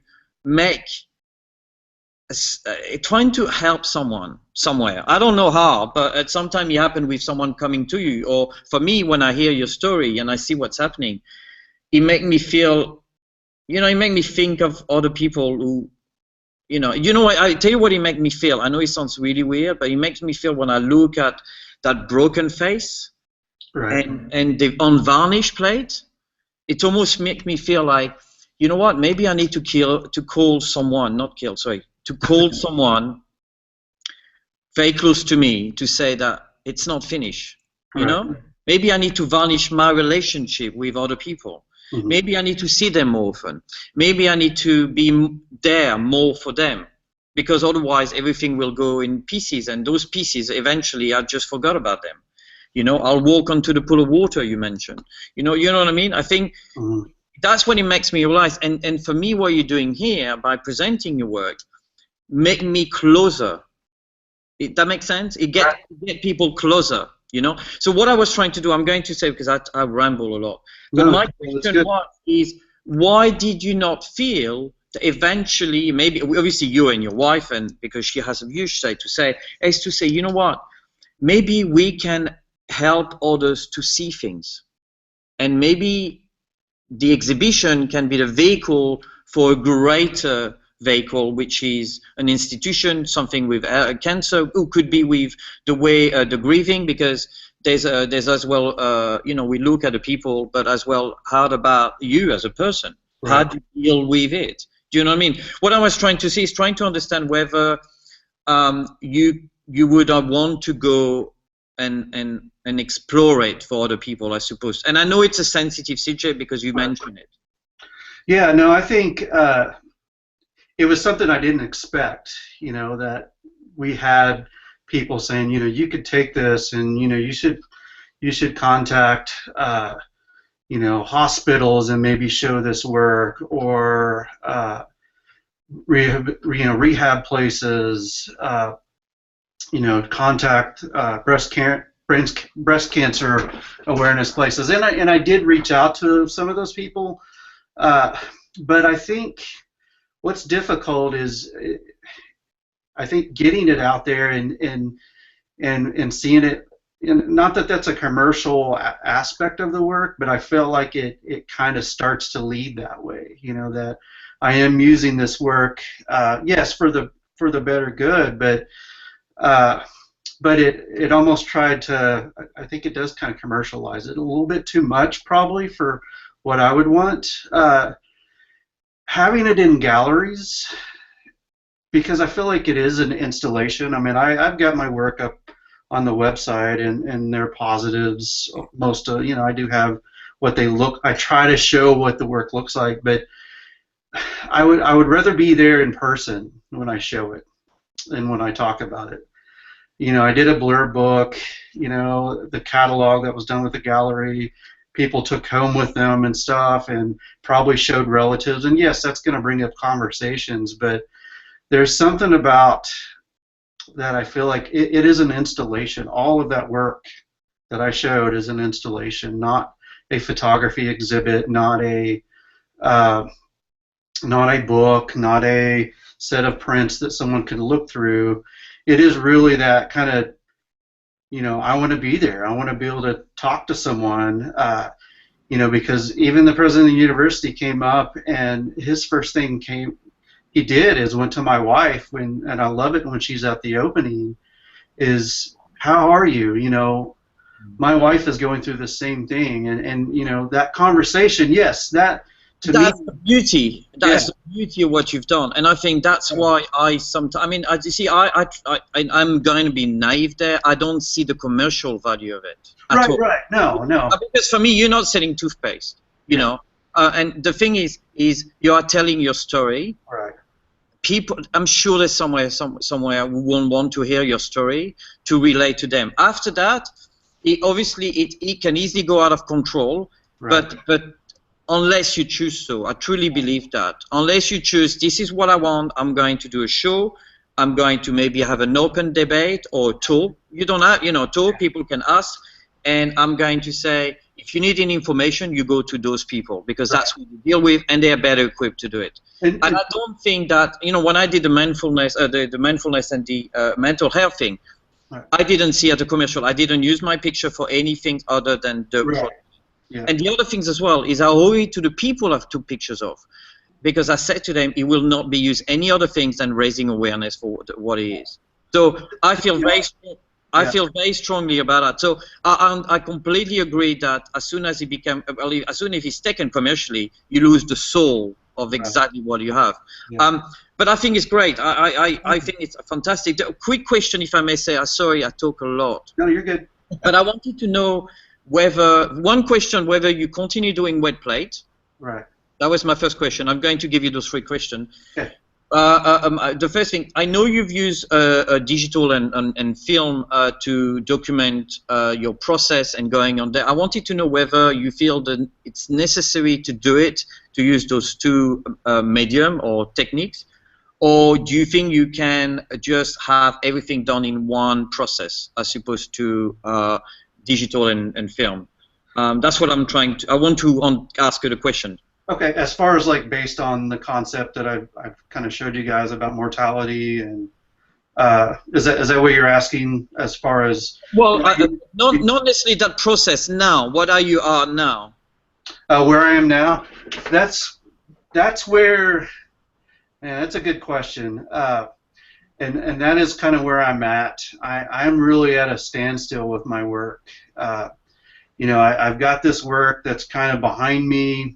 But I'm really at a crossroads. I mean, I'm teaching, you know, it's great. I have a capstone class of seniors, and this is kind of what they're doing all semesters, talking about what is their work about.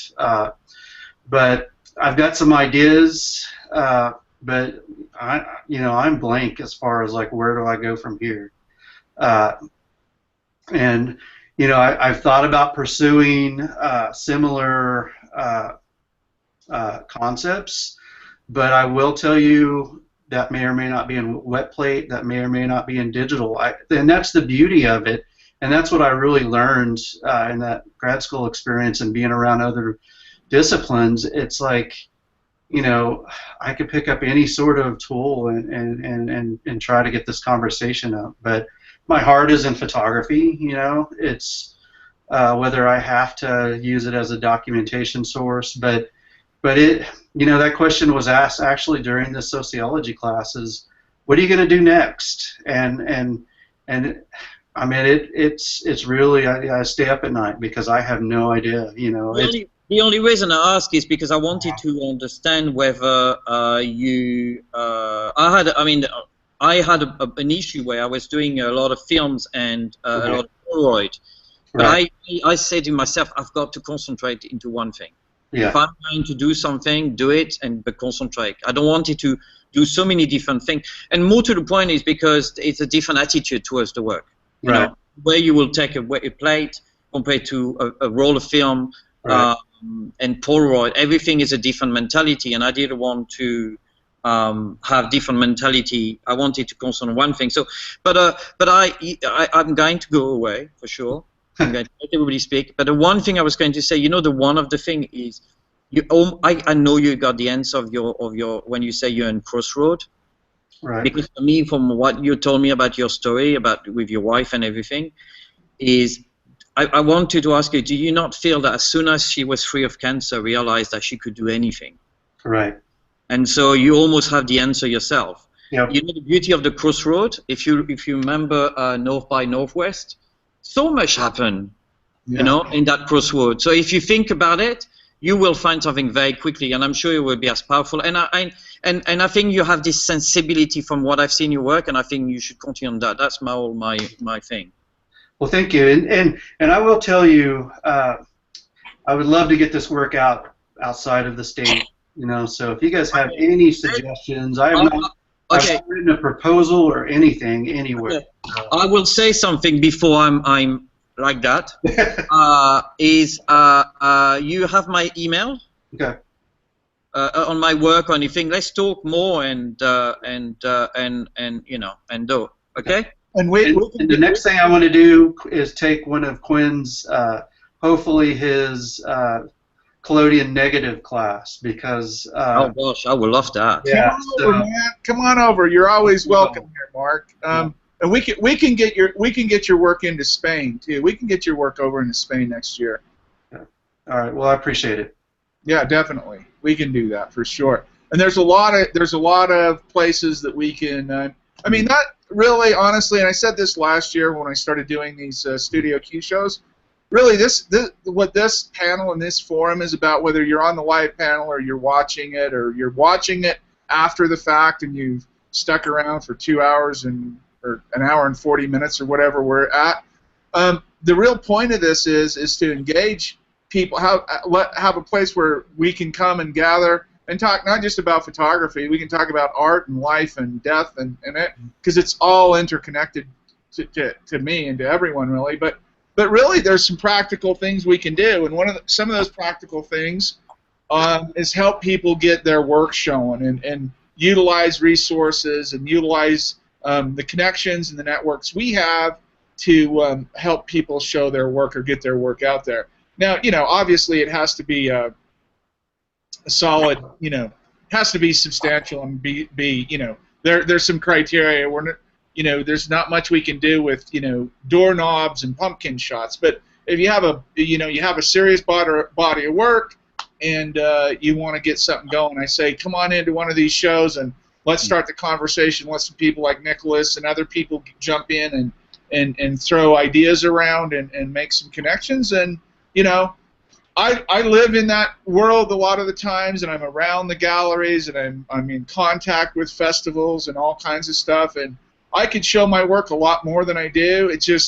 It's really expensive, and I've shown my work to this point, what I've done over the last 15, 16 years, enough. And it's like I'm kind of where Mark is. It's time for a new body of work and something new to emerge, and be patient about that. So I totally agree. But thank you for sharing all that. That was awesome. No problem. Hey, I was going to mention one thing. Your work that you did with the Western landscape and the battlefields. What was the series? Gold Stands, Native American massacre sites. Yes. Yeah. You should consider the Western Heritage Museum here in Oklahoma City. It is really a great avenue for your work, and I don't know if you've ever applied for a show there, but I haven't. No. And if you ever get a chance, just to come down here. Yeah, experience that. It's one thing. Yeah, you're not that far away. I mean, I've got hopefully by the end of this year, I'm going to have a pretty good, solid handle on releasing some things, and I will definitely consider any. You know, we'll have these shows every month, and I'll definitely consider as I get closer, anybody getting closer with work can start putting it out there and receive these kinds of ideas. I'll definitely put that on my list because I know I've got a good connection here in Denver with the press, a lady from the Associated Press, a journalist that's really interested in this particular project, and I haven't spoken to her for a long time, but she will get the word out for me in this country, and I've got Europe. I've got pretty much. I feel pretty good about it. So between here and there, and maybe, you know, I don't know how much action if a gallery like that in Oklahoma would be open to. This is a tough topic for a lot of people to deal with here in the States too. So a lot of this stuff, talking about massacre sites and negative history, can be problematic. So that's why it should be here. That's really, you know, to bring up that conversation and to get that exposure, because what happened here and all throughout the West was horrible. So. For sure. I mean, I'm sitting on untreated land. The land that I live on right now was just stolen. You know. I mean, so yeah, the idea here is to bring this work in. I think we should do a lot more of this. I think we should dedicate a couple of hours an episode to letting people show their work and talk about their work. Does anybody else have anything they want to jump in on here? Because I'll mute myself. Anybody can jump in here. Yeah, can you hear me, Quinn? Quinn? Oh, okay, we're good. I tried once before and I was muted, I think, so that's cool.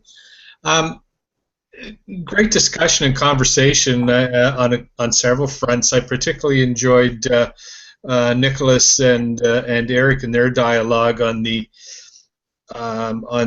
race tensions in the States compared to it almost being a non-issue, if you will, in Europe. Well, of course, I'm stuck right in the middle geographically, and in my home province of Nova Scotia. We were one of the northern terminus of the Underground Railroad during that time period. So it's really great to listen to that international context from two different sides of the Atlantic, and how one, I'm not going to say is oblivious to the other, but how one interprets entirely differently. I should say entirely different, but certainly it appears to be differently than the other, and I think that's a great conversation to have. I was interested in asking Mark, though. First of all, Mark, it's fabulous to hear your wife is a survivor and clear, and wish nothing but the best. And your body of work is phenomenal. It's so emotionally attached. Even those of us looking at it, I can just imagine how it must have been tough for you to produce this work at that time, because your personality comes through in spades. Your character is in that work. But I want to go back to one of your opening statements. I believe you said you were a commercial photographer for X number of years before you went to grad school, and I don't want to say became an artist, but I've worked. I'm in that.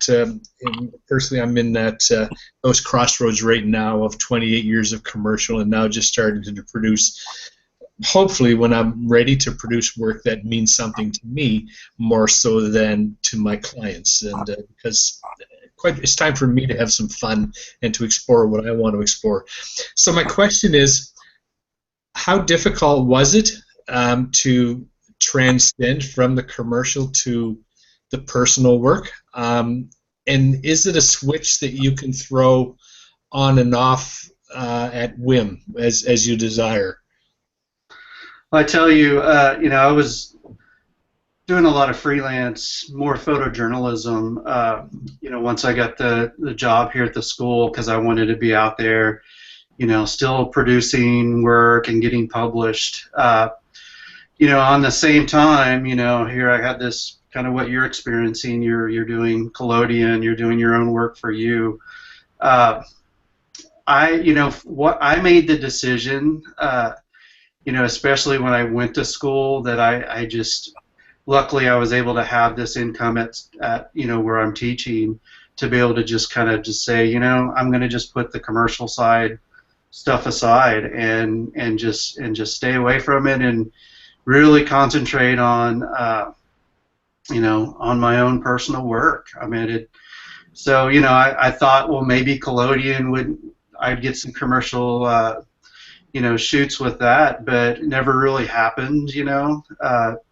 So for me, what I had to do is I just had to just kind of set it aside and just give it up. But I don't think you would have to do that. You know, if that's still your passion, you still love it. But it was really easy for me because, as we could see, newspapers have struggled so much, and I've watched so many friends, good friends, get laid off.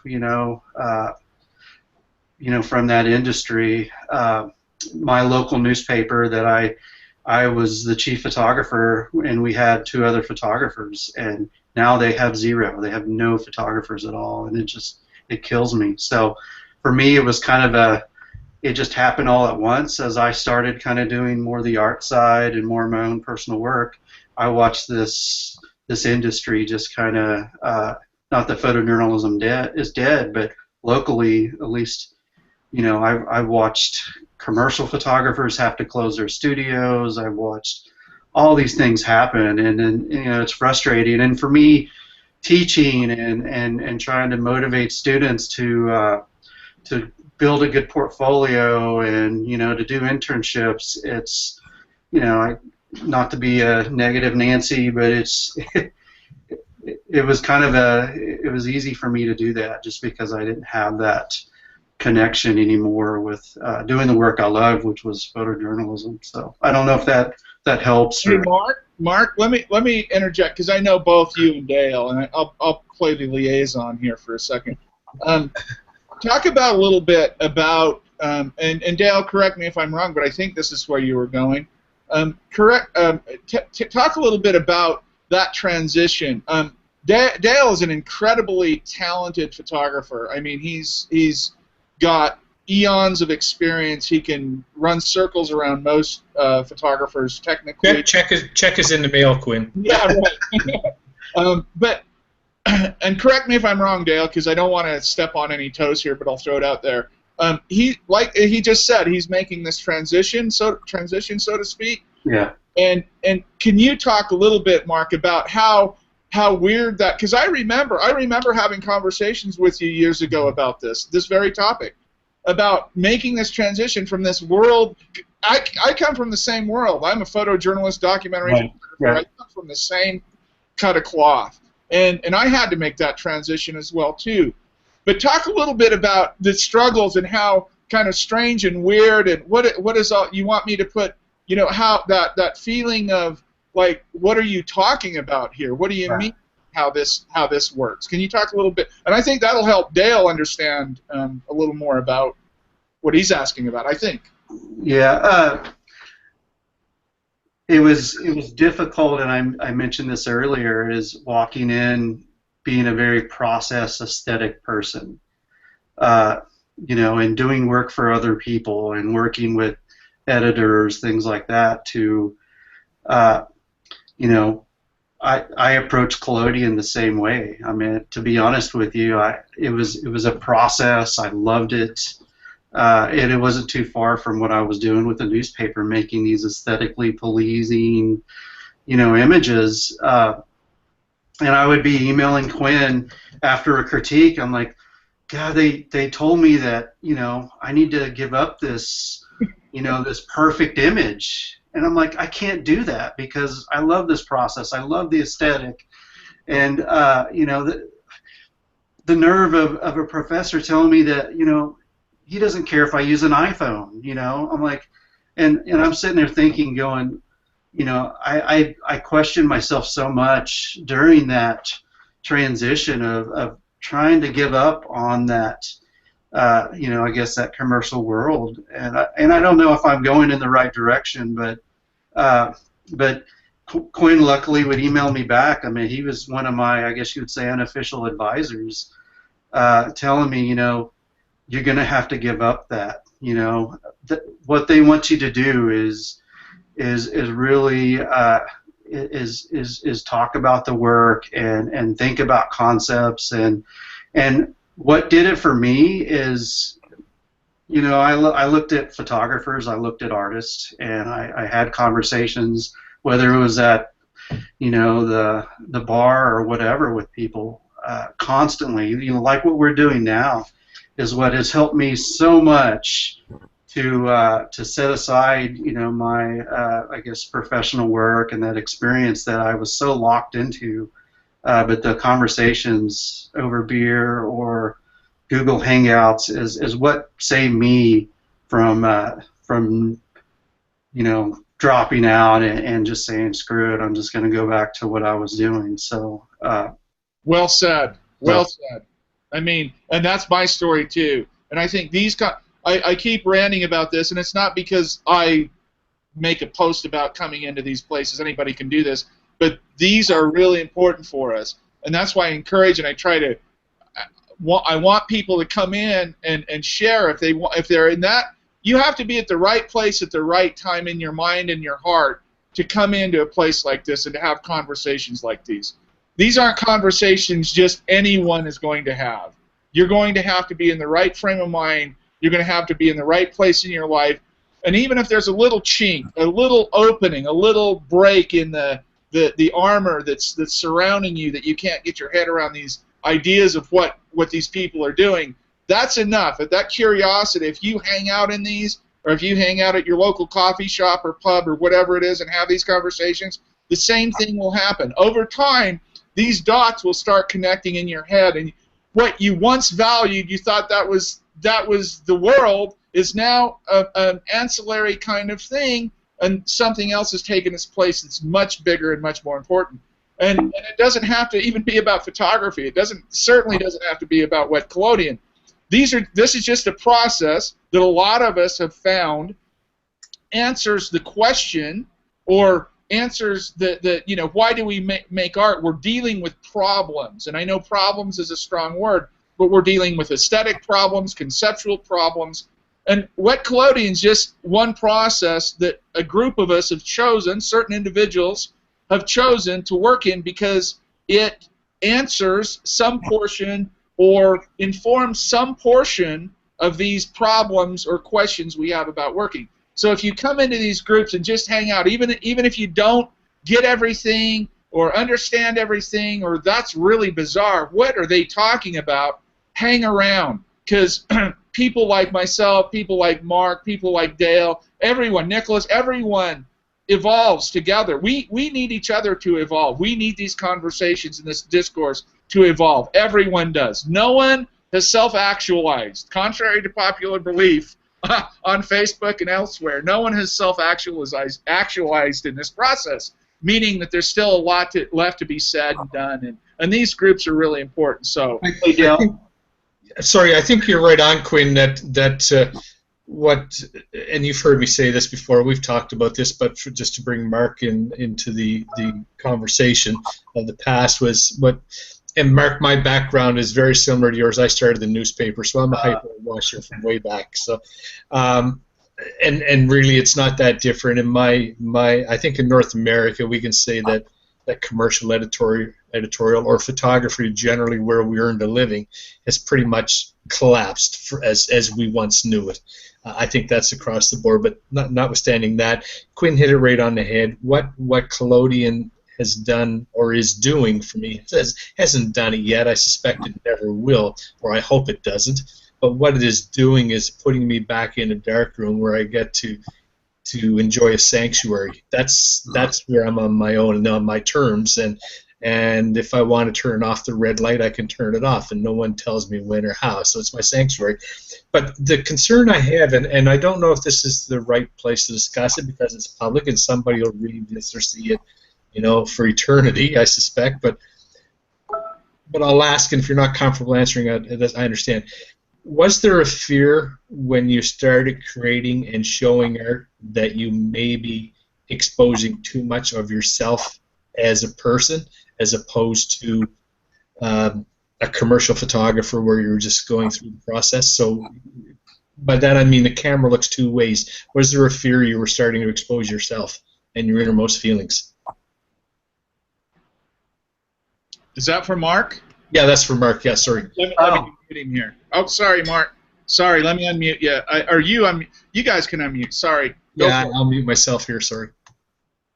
Well, yes, definitely. That was probably the thing that I had sleepless nights over the most. Is I see these people that do work, and they just put it out there, and sometimes you have no idea what it's about. They'll create an artist statement, which I have different feelings about artist statements, because I think I think it's one of those situations where some of them are a lot of BS, or a lot of them are BS, but the genuine ones I think shine through. But yeah, I mean, that was really hard, and I'm not, to do that self-portrait, in the dirt. I just was like, what am I doing? I hate the whole idea of selfies. I don't even like to see myself on the, on the screen here. But yeah, that was hard. I'm always the one behind the camera, but I will say, I had to give up some of that because, I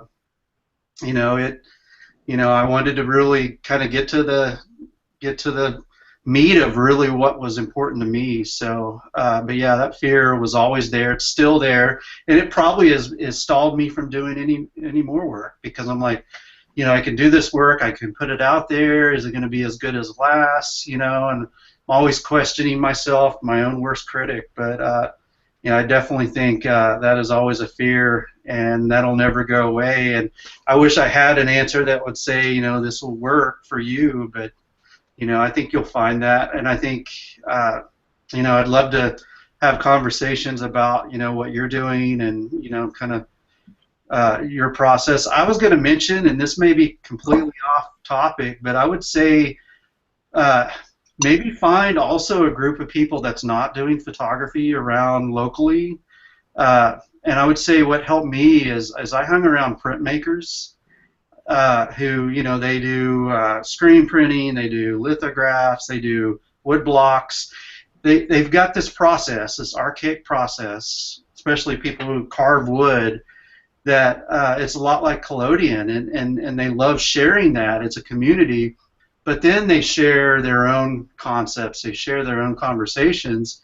And for me, it was great to break away from getting away from photographers, because this is just a suggestion. It may not be printmaking. It could be sculpture. It could be painting. Something that you're completely foreign to. That helped me being around that environment. So I don't know if sometimes I ramble on and I get off topic, but I hope some of these things I mentioned help you.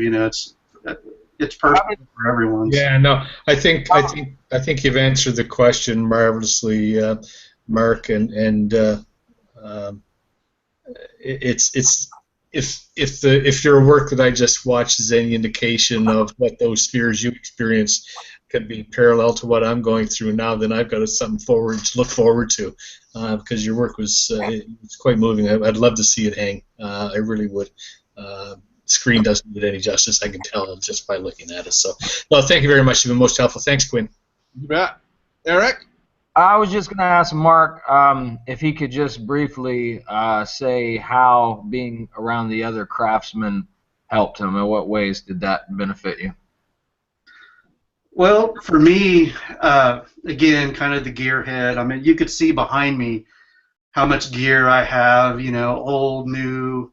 You just get obsessed with photography. I mean, sleep, eat, everything photography, and it was great to, I think that's what a studio, for me, what a studio MFA did. It just brought me to these different, as far as medias that I could be around. To see, okay, everyone's working through this process, and we all kind of come together in some way, shape, or form when we talk about what our work's really about. So it helped me just kind of debrief myself from the photography side of things, but it also allowed me to, pick up something totally different, and say, that I don't have to use photography for every single thing, and that was very liberating for me, and I think it realized that process, yes, is still important, but it's not, it's not the thing that's going to define me also. So yeah, I understand. Eric, do you remember that quote that I put up from Plato? Yeah. This is, about approaching the temple and music with craft alone. yes. Yeah, those kinds of ideas, and this, I'd like to answer your question too. I know you didn't ask me, but I'm going to answer it. I found that, well, we have favorite foods or favorite drinks. Can you imagine just eating? And I know people that do this too. I mean, they just eat. For breakfast, they have the same thing every day, or for lunch, they have the same thing every day. I think we get that way with photography. We love it so much that everything about photography, we just live and observe, and we live in kind of a little bubble, so to speak.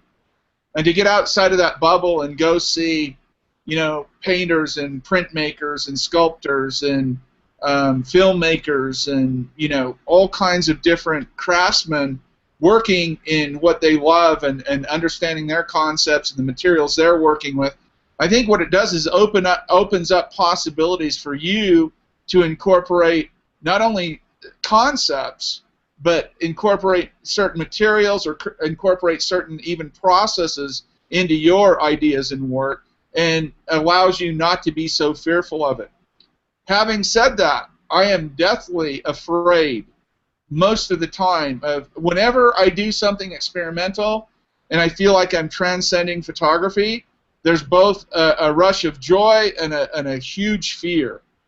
Like, I fear in the back of my mind, and I'll acknowledge this, I fear not being, my identity is so wrapped up with image making that I fear that I'll lose that if I don't make images in a certain way. And it's a real fear for me. So the idea of transcending photography or getting away from straight photography or not making work with only photography or some forms thereof, I've experimented quite a bit. I haven't shown a lot of the stuff that I've experimented with because I end up thinking it's silly. I end up thinking it's forced. I end up thinking that it's not authentic. So, but it has given me ideas. It has kind of changed the way I think, and there's a certain freedom. There's a certain liberty that when you let go of these rigid, dogged, dogmatic ideas, great things can happen. It's kind of like, I see it as religion, you know, maybe I shouldn't say that. I see it as a prison. Let me rephrase that. I see it as a prison. All you've ever known is that kind of space, and they let you out, and there's this great big world, and there's all kinds of information that you can draw on, and it can influence you. And that's what I've experienced. Now, I haven't. I was going to say earlier when Mark was talking about he doesn't really call that a photographic exhibition. I totally agree. I think I even said it. It sounds like it transcended photography and went somewhere else as an installation or a performative piece. When I do demos and things, I feel like I'm not just doing photography. I try to transcend. I do what I call a performative lecture. I'll tell stories. I'll do these other performative pieces with making the photograph. That's just a demonstration, but those kinds of ideas influence me. And while I'm pretty much committed to this photographic process, I've been thinking for the last couple of years, I've been doing some really crazy shit. I've been doing some off-the-wall stuff, and while I don't make it public because I'm not sure of it, I'm trying to find a way to tell this story about Native American massacre sites with photography, but in a different way, and even sometimes transcending photography a little bit. And it's difficult, but if you don't have those sources to draw on, you'll never even consider it. So that's my take on it. Well, and in some ways, you're good. Okay. That's what photography was for me originally, and so in some ways, I've become to understand what I'm doing here with wet plate through kind of like what you're talking about doing with another craft. Originally, I was writing, and there you go. You know, but adding the images to it was something that it allured me, but I didn't really know where I was going. But in a way, it helped the writing, and having the two to kind of fuse and work off ideas through images, but also through the word itself. I think was huge for me. And I'm only now 2 years into wet plate. I'm only now just starting. That's just starting to come together, you know.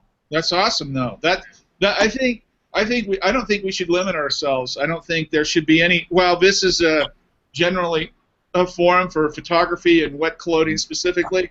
That doesn't mean that we can't, talk about other ideas. That's what I'd like to see. I'd like to see, rather than taking so much time to formulate concepts and ideas, it would be great to be able to see people come in and have feedback that's kind of outside of the box, to some degree. And I don't think we should just limit ourselves that way. I think we should, be open to other things. I know, people get weird about it, and this isn't about wet collodion anymore, and they're not interested. But, I guess it's not for everyone if you can't, think outside of the box a little bit. I mean, I think Mark's presentation was great today. I think he showed that he even gave some historical context to it. He talked about his thinking and his evolution through image making, yet still heavy on, dealing with these ideas and using this material in a new and different way that ended up being wet collodion, but on mirrors and some other installation pieces that brought these concepts to fruition, if you will, I guess. So I think it's healthy to look at other things. Doesn't mean everyone has to now quit photography and go sculpt or quit photography, but be open to that influence, I think. Well, guys, it's 12:11. I think I'm gonna. I got a busy day today, so I think I'm gonna call it good. But a couple of hours. I will schedule another meeting next month, and I hope everyone can make it. God, it was great. I think we should have a couple more people show some work. Yes, bravo, bravo. Nicholas, Mark, wonderful stuff. Thank you for sharing. And anybody that wants to show some work, just say, hey, give me 40 minutes, an hour next time, or whatever we need, and we'll get you in there. We'll get you in. Anybody have anything? Nicholas? Yeah, if I may. Sorry. Hello, everybody. Oh, Jan. Oh, I'm sorry, Jan. Jan. All the time, just quiet without speech, because the speech of you was so interesting. So thank you very much for all your information. I have some pictures to show you, but I don't know if we have some time today, or if we move it to the next month, if you will. Jan, let's put you up on the docket for the first out next time. We'll put you up. I love your images behind you, by the way, too. I prepared something to have not just shelves. Love it. That's cool. I love it. Yeah, if you want, I can show something next time. Yes, let's do this. Let's come in next time. You'll be first up. You take take as long as you need or want. Just like you saw today, provide some context, some background, so we have something to work with. Show us some photographs. You can do it physically, or if you want to screen share like Mark did, either way. I have. In the meantime, I would like also to publicly say that I have made a big decision in my life. I have left my long job, and now I'm in a status of some expectations. Yeah, way to go! Congratulations, Mazel Tov. Thank you very much. Nicholas knows about it because he helped me a lot with some first steps to somehow collect my thoughts, and yeah, now it is vibrating time, and we will see. Yeah, and maybe next time I can tell you more about it. Yes, we absolutely look forward to that. Yes. Collection of some information, and after 17 years, I have made a really very important decision in my life, and I feel like maybe this comparison, like transvestite or transsexual. If you feel in different body the whole time, yeah, it's something similar. If I may compare it like this, yeah, you feel as a photographer, and you have to do, or you need to behave as a different kind of person. Yeah, Sure. So- Well, we support your decision. We're 100% behind you, and we want to see all the success in the world for you. And you'll do great, Jan. But if you can come in next time and have something prepared, we'll start with you. Barbara, is there any way that you'd be willing to show some of your work and talk about it? Okay, perfect. Okay, so thank you. Now I have you, much Jan. more time to produce something, and now I'm so for your support. Yeah. Great. I think we should get Jan and Barbara up next time. Could you show some work, Barbara? Okay, I finally unmuted myself. Yeah, I could do that. Sure. Good. Let's have you. Jan can go first. You can go second, and then between now and then, if somebody wants to jump in, just let me know, and we'll arrange that. We'll make that happen. I think it's a good way to spend their time, to see what other people are doing, to give them some feedback, to receive feedback. I think it's invaluable. Barbara speaks, and Jan was muted. The reason why is because I counted the bottom of 4 empty wine glasses. That helps. 4 empty wine glasses. Yeah. Well, see, look at him there. He's Mark. On a serious note, no. Mark, would you be cool if I contacted Quinn for your email address? You'll put it right in there, man. Oh yeah, definitely. Or I'll give it. I'll type it over here. There you go. Okay. But you guys should exchange information and get to know one another, and yeah, that's what this is all about, man. This is all about sharing some love. Sharing is caring. We always want to make sure, we want to be pleasant and professional, but we want to be honest and try to help people too, And I know that I appreciate everyone's time. We spend all of our time in other people's worlds, right? We read a book. We're in an author's world. We watch a movie. We do whatever. And so to come together like this and share and give other people, spend some time in other people's worlds, I think it's a good thing for us. Whether we see the value of it right now or not, I think it's good. So I appreciate all your time, ladies and gentlemen. And next time I'll put up on the Facebook page. We'll do it sometime in March. I've got a workshop in March, 19, 20, something like that. So it might be the weekend prior to the weekend after. Thank you, ladies and gentlemen. Have a wonderful weekend, and we'll see you next month. Ciao, Thanks, ciao. Salut. Salut.